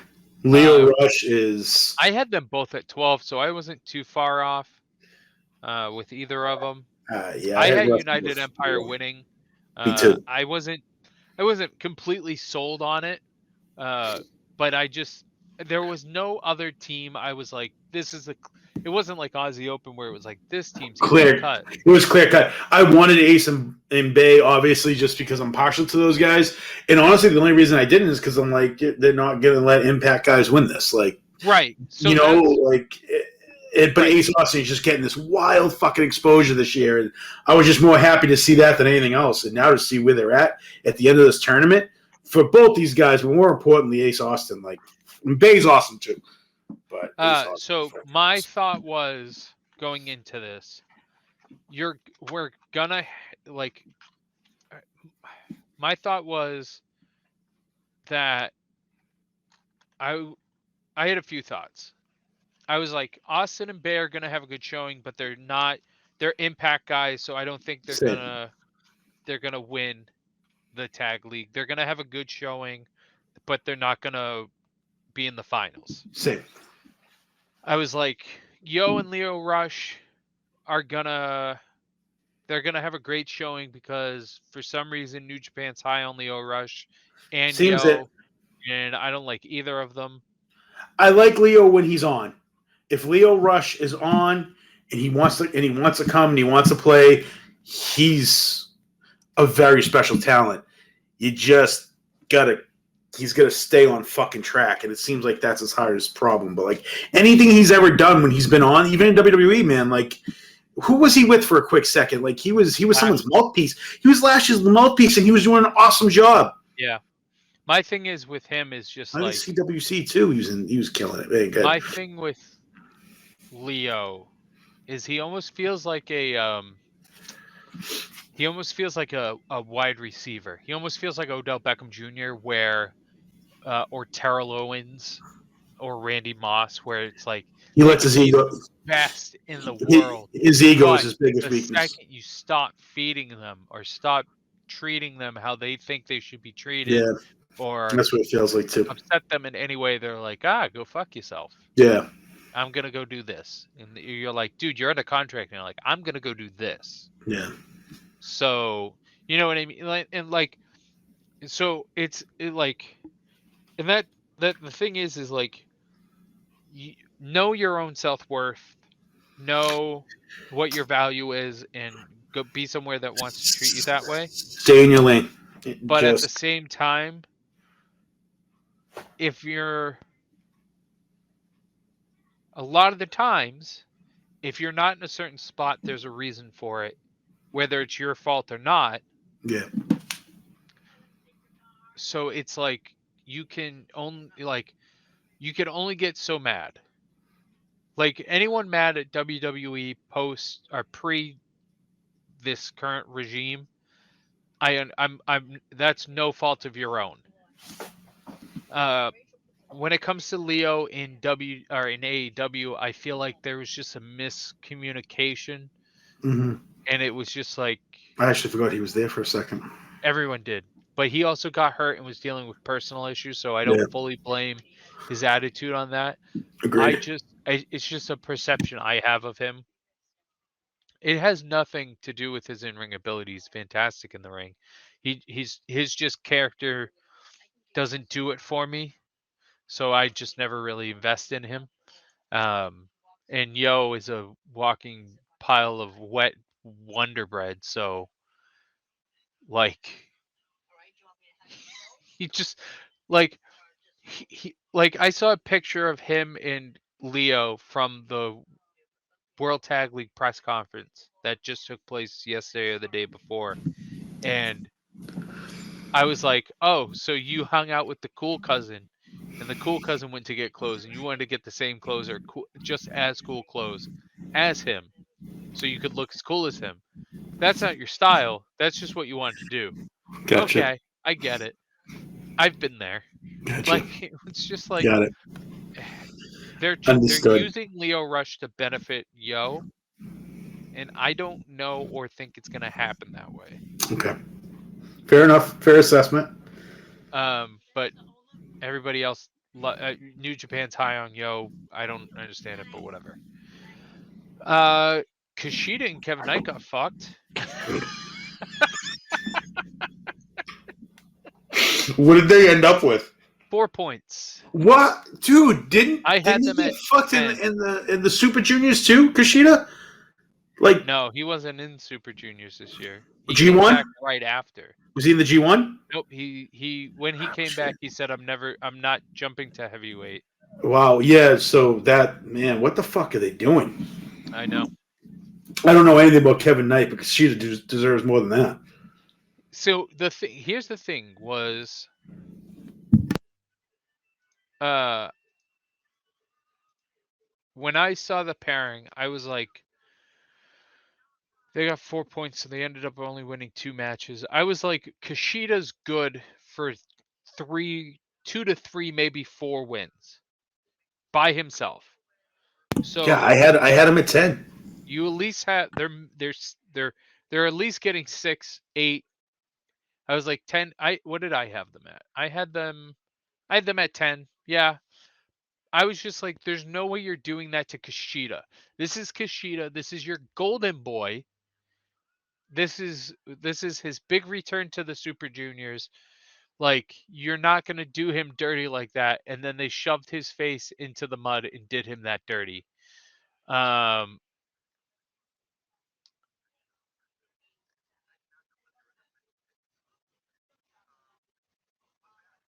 so it was like I was just like, well, all right.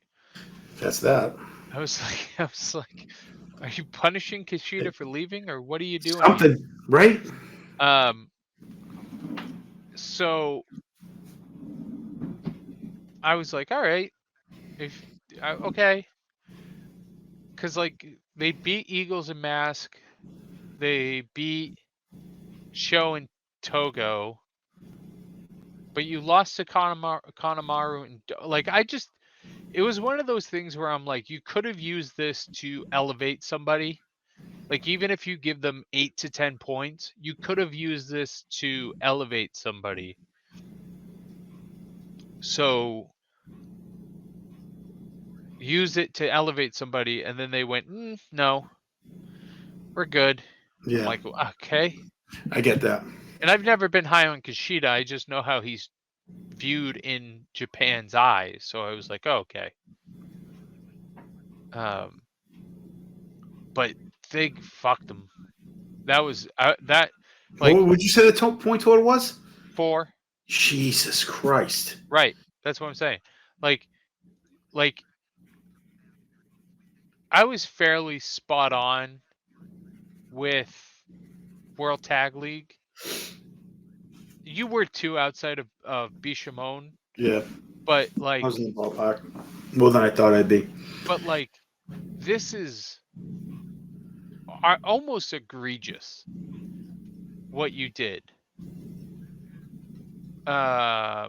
Me or New Japan? Japan. Okay. Yeah, I don't have the actual point totals up in front of me. I just have hold on. Okay, here we go. Ace and Bay both with 14. Ace Austin and Bay, Yo and Rush both with 14. 12s all the way around. So there could be ties coming, right? No. Our finals are already set. Finals already set. Okay. But oh yeah, that's right, because that's how they ended the last episode. Yeah. it was just like I was just like very surprised with how Kushida and Knight did. Again, I thought Kushida could get you 3 to 4 wins, and then you just have Kevin Knight pull out 1 or 2, and you're. Is this what you said? You thought there might be a 3-way? Yeah, I mean they're probably. I mean right now I have a 4-way as my projected. So if Bay, the match, it's Ace and Bay versus Yo and Rush. They both have 14. If they go time limit, there's your 3-way. Right. If they want to do it that way, yeah. Jesus. I don't think that's what's going to happen though. Again, so all right, let's finish this up and then I'll get to that. So we have Sauce Hearts, Alex Zane, and El Lindemann. They finished with 12 points. I had them at 8. You had them probably in that. You had them at 12, so you were spot on there. So that was a good call. I wasn't sure. I thought they were just gonna middle. I thought I was overshooting myself. I wasn't expecting that. I just thought they were gonna be the crowd favorites because their personalities, but I didn't think that they were going to blow the doors off. Yeah. I don't even think they did blow the doors off, but I thought they got over and did much better than I expected. Seemed like a quiet 12 points, right? No, it felt like a loud 12 points volume-wise. But when you look at who they beat. That's what I'm saying. Like the actual wins. Like I would like to. I gotta go back and watch their matches. They beat I Eagles saw that and one Tiger coming. Mask. They Because beat Zayn Taguchi needed that win Connors. back. They beat Knight and Kushida. They beat Sho and Togo. They beat LIJ. So they just lost to Rush, United Empire, and Kanemaru and Doki. So I mean, you beat one finalist, lost to the other, and you lost to the tag champ. So I mean, that's a good run. It's a good Yep. tournament. But I think they just came together as a team better than anyone expected. I thought. Yeah, I was surprised. I watched the most recent match I watched was Bay and Austin, just because if you do want to watch any of this and you have the Impact Plus app, you don't even need a membership. All of Ace Austin and Chris Bay's matches are up, which means you get to see all these guys come through at least once, which is pretty cool on Impact's part. So that it's nice to know there's something going on there where they're allowing this shit on their app, and it's nice for them to do and find some of this stuff easily, Yeah.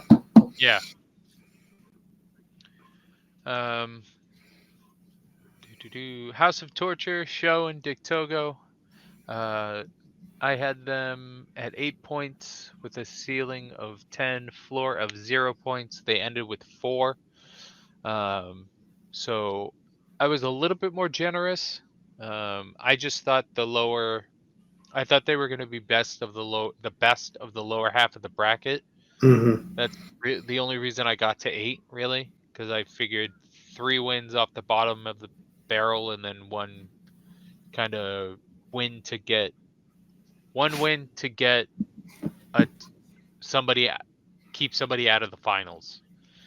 I think I had them lose it. I think the other win I had them having was Yo and Leo Rush, but Okay. you had them at 4 points, so you were spot on. Yeah. This is for who? Sho and Dick Togo. Oh, Sean Dictogo. Okay. Yeah, you had them at 4, so you were spot on. Very nice. Um, Yeah, there's one I was completely off the did they mark. beat? Bushi and Titan. I didn't. Yeah, they lost. They beat Yo and Rush, so whatever. It's really the only need they win. Then we have Wild Hips, Rasuki, Taguchi, and Clark Connors. I had them at 6 points. They ended with 6 points. You had them at 8 points, so you were in the ballpark.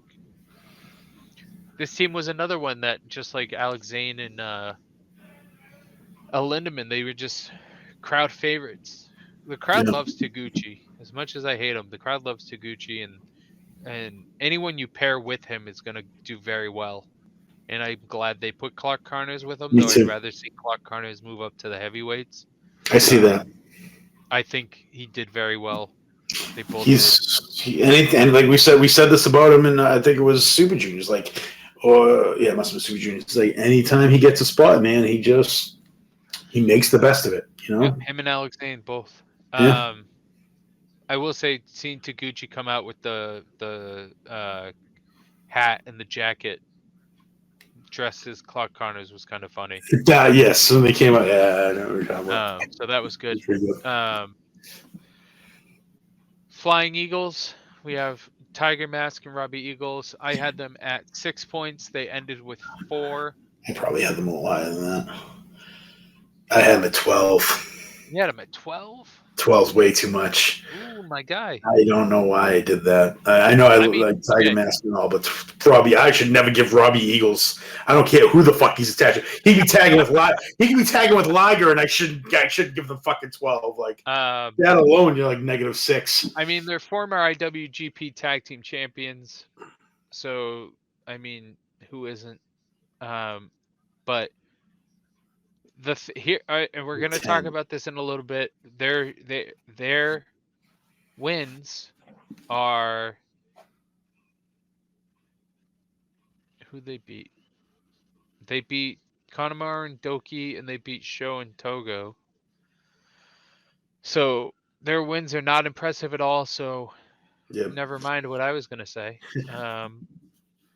And then finally we have Suzuki-gun, which was Yoshinobu, Kanemaru, and Doki. I had them at 4 points. They ended up getting 8, which made me very happy. You had them at 10 points, so you were closer than I was. I was just worried that they were gonna fuck Doki. They ended up fucking Kushida, so I can't be too upset. I was just like, well, Yoshinobu is a former IWGP Tag Team Champion 3 times over or something like that, and he's great. Doki, they want to. I feel like they almost want to pull the trigger, but they don't feel comfortable pulling the trigger with him. With who? Doki. Doki. So I was like, they'll probably get no wins or whatever. But they pulled out 8, so I was actually very surprisingly happy with that. They weren't the bottom of the barrel; they were right in the middle, which is a win for Suzuki-gun if you were to look at it.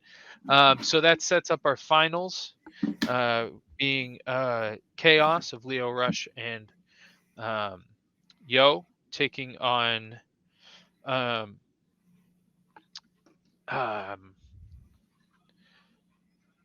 taking on why am I blanking? Taking on what on the winner would Bullet be Club, of, Ace Austin and Chris Bay.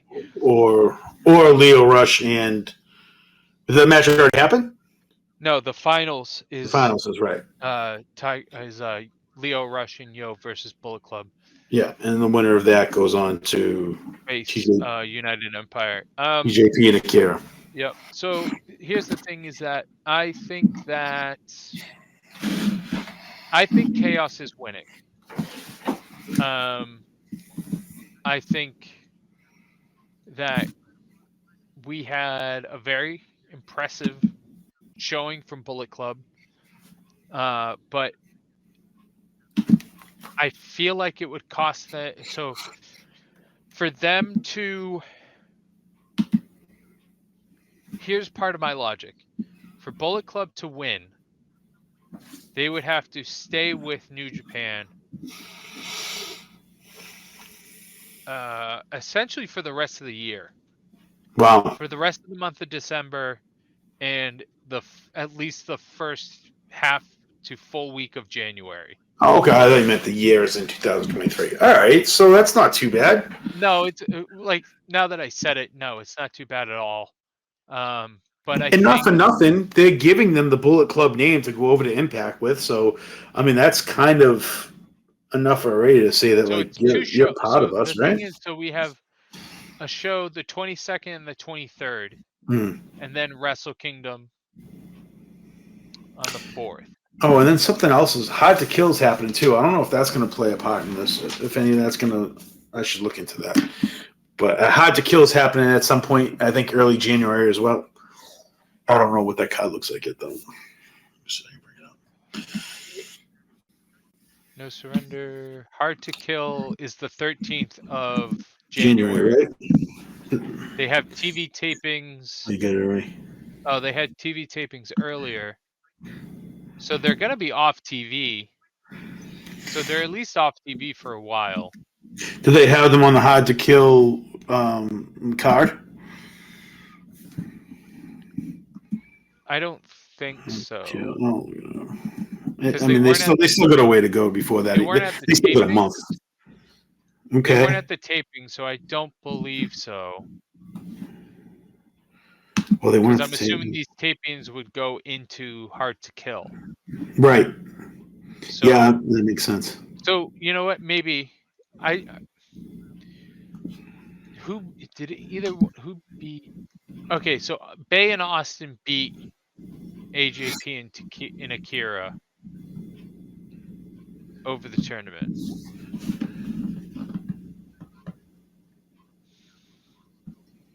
I just think it's going to be Yo and Leo Rush. Okay. There may be a schedule conflict that changes that. There's something that's telling me it's not going to be Bullet Club. Okay. I don't know if that's just me thinking it's not going to be off to Wrestle Kingdom altogether. Like, this is not great. This is not where I wanted tonight to go. I think it just might be because it's heel. Okay. And I don't think New Japan would do that. I think Wrestle Kingdom we're getting United Empire versus Chaos versus Lij. So that would be Bushi and Titan versus Yo and Leo Rush versus United Empire. I think we're getting a triple threat. If Bullet Club's in there, that'd be fantastic. Yeah. There's nothing really even set for Hard to Kill yet. Okay, it's just Josh Yeah, so I just think this might be a thank you boys for coming. You did a fantastic job. Now go enjoy your Christmas. Gotcha. They might be brought back for Wrestle Kingdom. Who knows? Might do the Battle Royal or some shit. Because New Japan's one night, so. Which I love that they're only doing Yeah, one night me this too. year. Fucking awesome. Excuse me. And it's already loaded. Yeah, we'll talk about it in a second. Yeah. Are you going with Bullet Club to win the finals? Yeah. Yeah. I had Aussie open, but I didn't realize. Yes, right as of now, I want Bay and Austin in that spot versus Akira and TJP because not only is that match gonna fucking bang, like, man, just everything's right about that scenario, Conway. Everything is right about that scenario. The timing, the components, the people in the match, the participants. Fuck yeah! It's make it happen. I don't know if this plays a factor at all, but do you prefer Leo Rush as a good guy or a bad guy? Or do you No matter what, he always comes off as a heel to me. Anytime I see him, even when he's acting like a babyface. So I guess to answer your question, a heel, because I never see him and look at him and like, oh, like I always like him, but I don't like him. I don't want to like him. You know, like he always makes you hate him. Because I'm in a good curious, way. Like, I'm curious if Bullet Club goes over, Leo turns on Yo, and then we get Yo and Leo at Wrestle Kingdom. Ooh. I don't know, but my thing is, I don't know if that's too American of thinking. Yeah, that's true too. You know what I mean? Because I feel like if you turn Leo, you have to put him with a faction, and I don't know who you put him with.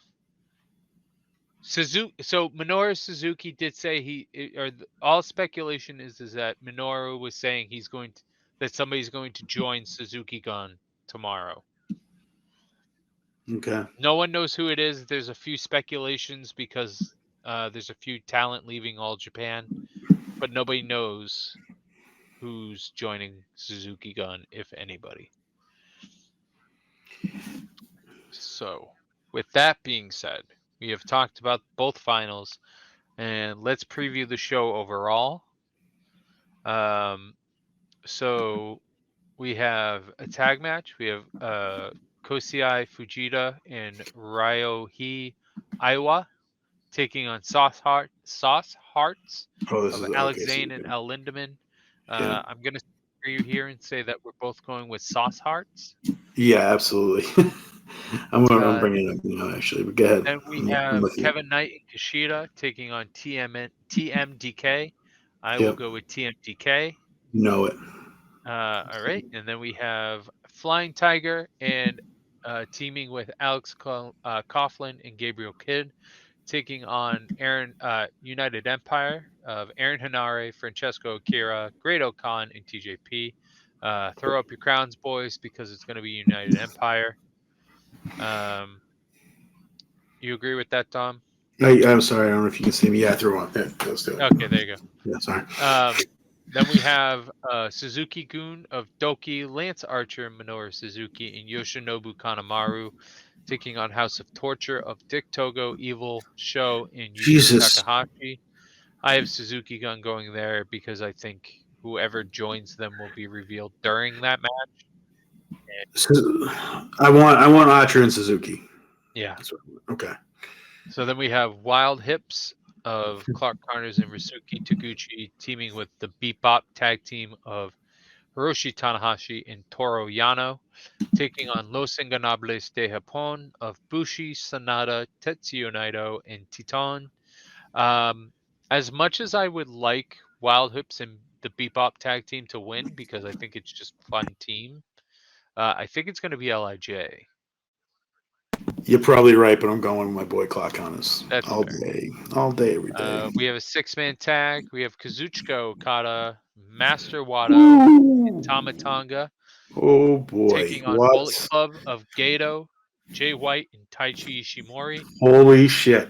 I have Bullet Club Mm. here because I hate Master Wato. This again, is interesting. Yeah, this is a good one. I think it's either going to be Jay White over Wato That or was going to be my Okada question. over Gato. Well, what do you think the pinfall was going to go to in the outcome? There might Because be that's there might be a world where Tama Tonga pins. Jay White. No, I think he pins Ishimori or Gato. Okay. Because I think there's a world where Okada and Jay White fuck off, Wato and Ishimori fuck off, and now it's Yeah. just Gato and Tama Tonga in the ring, and then There Tama can't be takes much. over. There can't be much going on here between Okada and Jay White. You can't. Not this close. No, it's just you just scrapping. You just hockey fighting. That's all you're doing.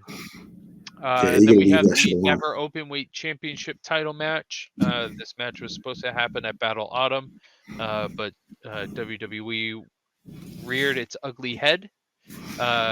And we have we have Carl Anderson, your Never Openweight champion, taking on Hakaleo.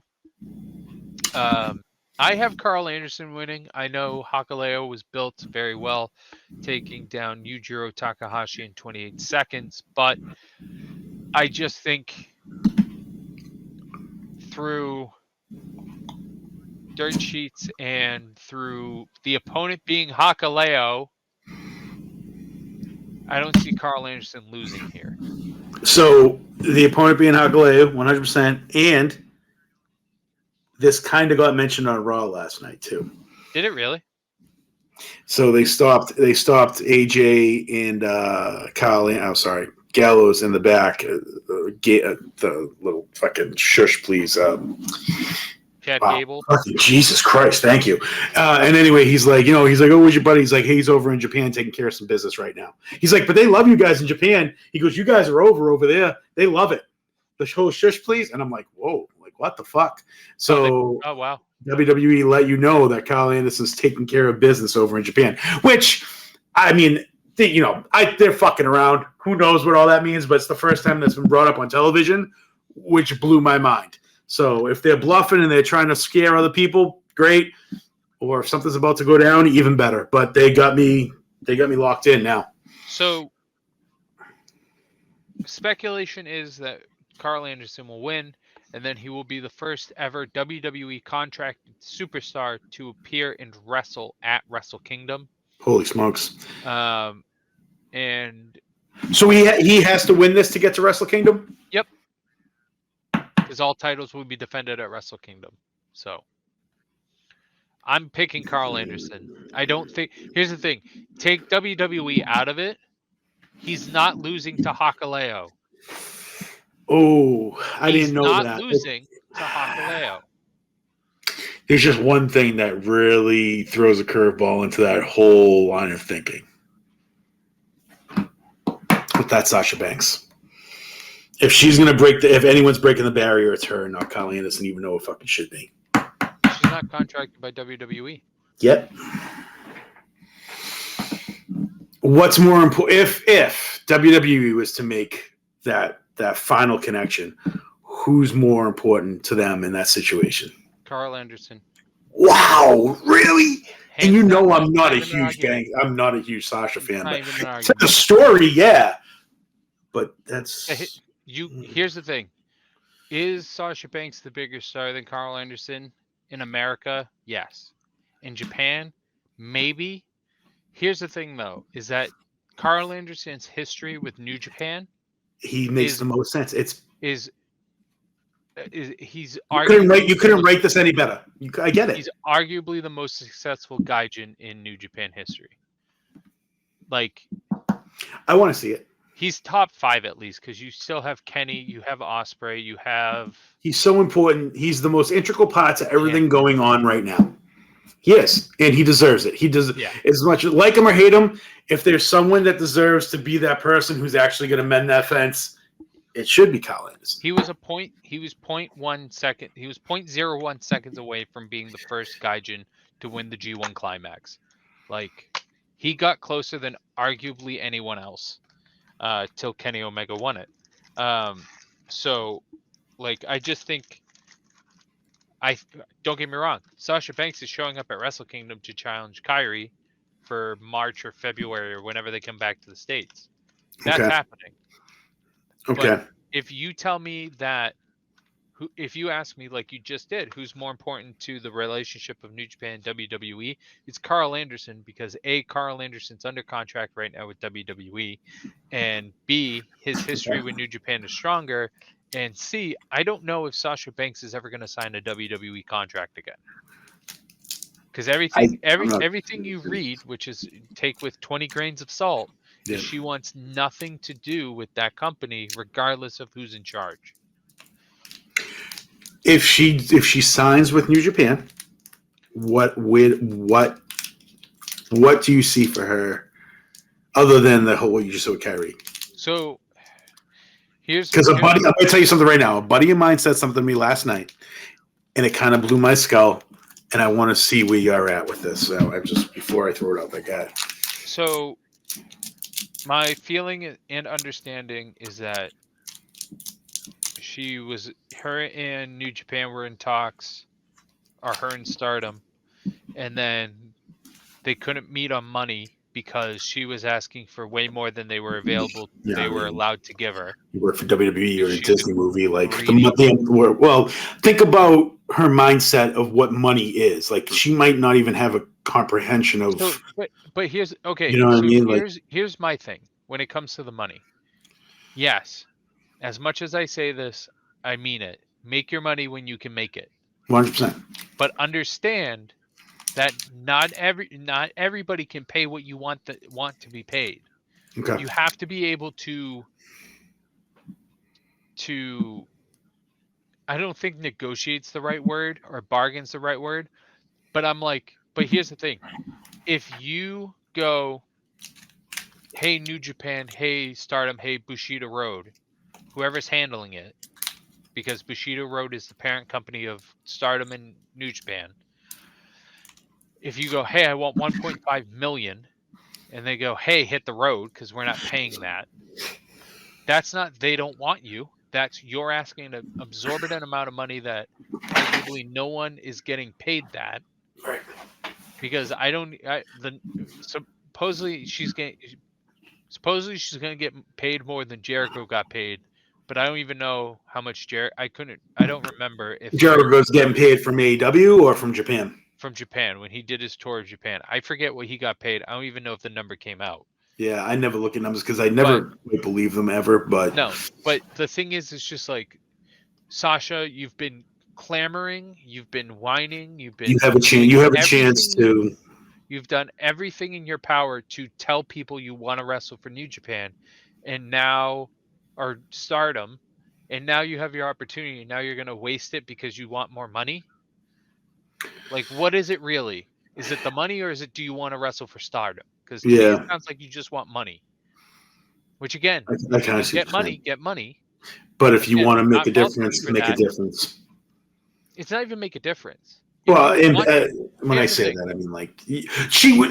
When I say make a difference, who else is putting Stardom on the map? What other female superstar right now has a chance to walk into Stardom and have it blow the fuck up? It's her and Kairi.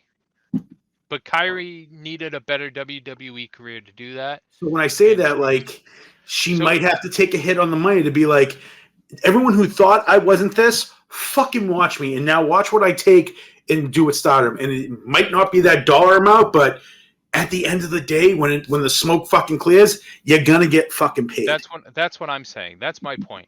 My point is that you might have to bite the bullet right now. Yeah, short term, bite the bullet, because long term, again, she's posted pictures with Stardom wrestlers going, I want to wrestle these people, blah blah blah blah blah, and then you're asking an exorbitant amount of money. It's like, you don't need to, because you're getting Disney money, and you're also gonna get the long-term benefits of this pay-wise is more. You take the hit short term. Probably And still here's the catching thing: checks for fucking if she's WWE merch. let's say she's asking for 1.5 for Yeah. the sake of conversation. Cool.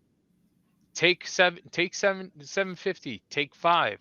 That's still a life-changing amount of money, and still more than you were making in probably For a WWE. career-changing position.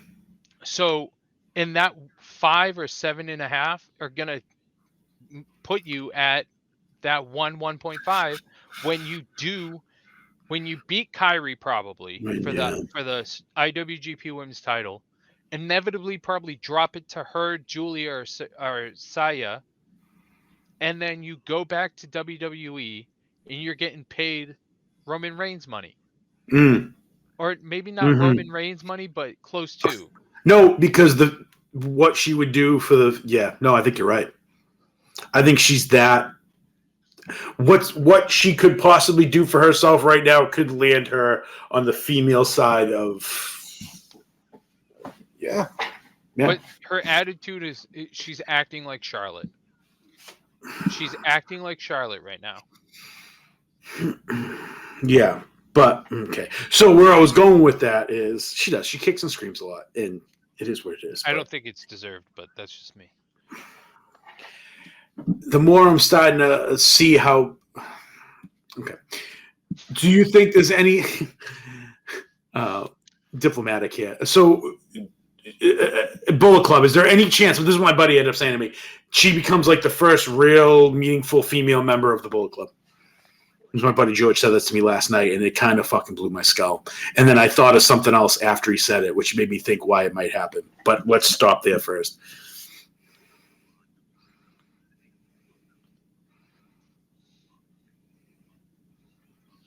You have to then integrate Stardom factions with New Japan factions.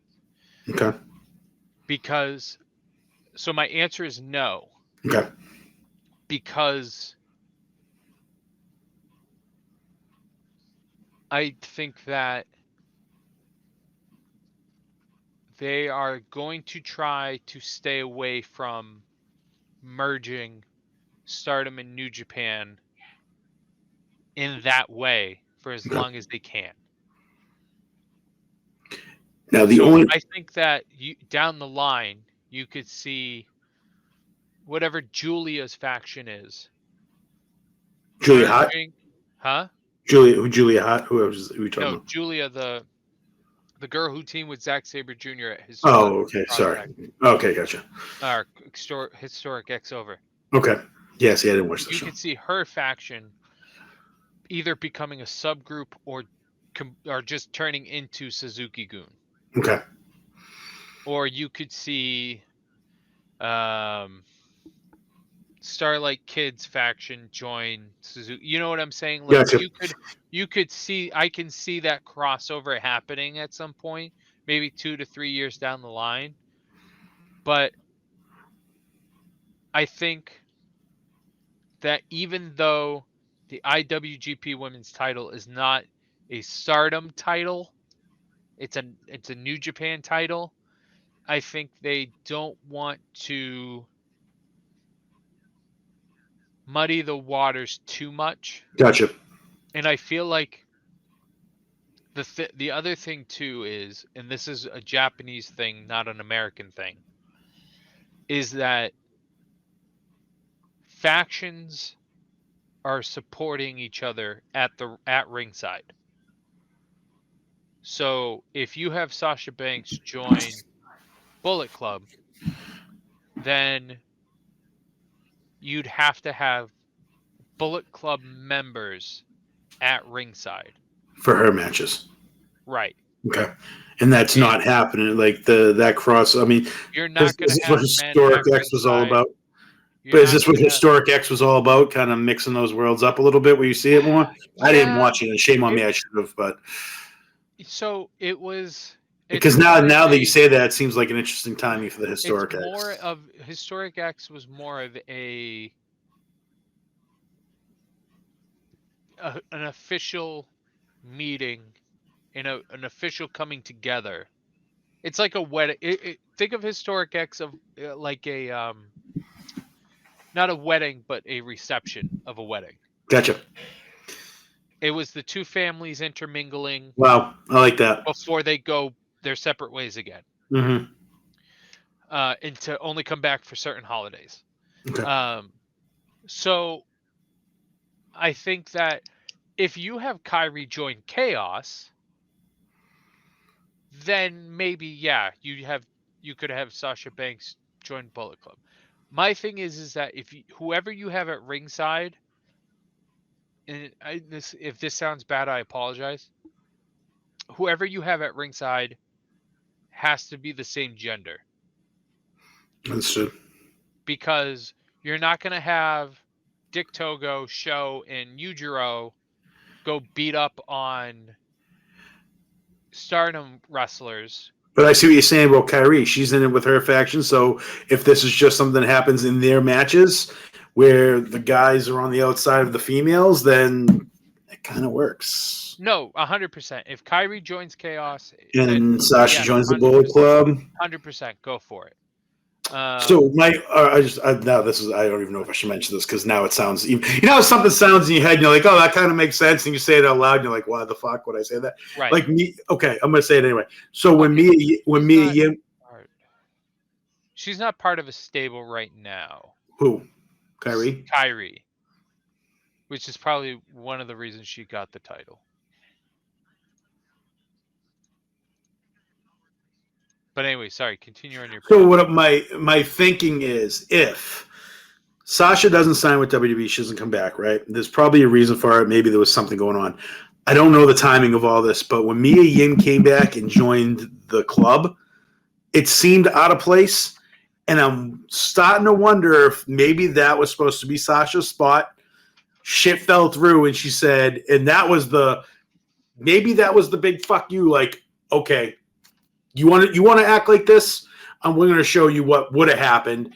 Mia Yim, here you go. Take what would have been Sasha's opportunity. Now Sasha's going to be like, oh, motherfucker, what? Okay, cool. Watch what I do now. That was where, after George said that to me, that's where my line of thinking went. And I don't know if it sounds ridiculously stupid or if it's, I don't know. But this is the conversation we were having last night, and I was like, but that's the thing is that it doesn't sound stupid if it's consistent. Right. If you have Bullet Club and Chaos members show up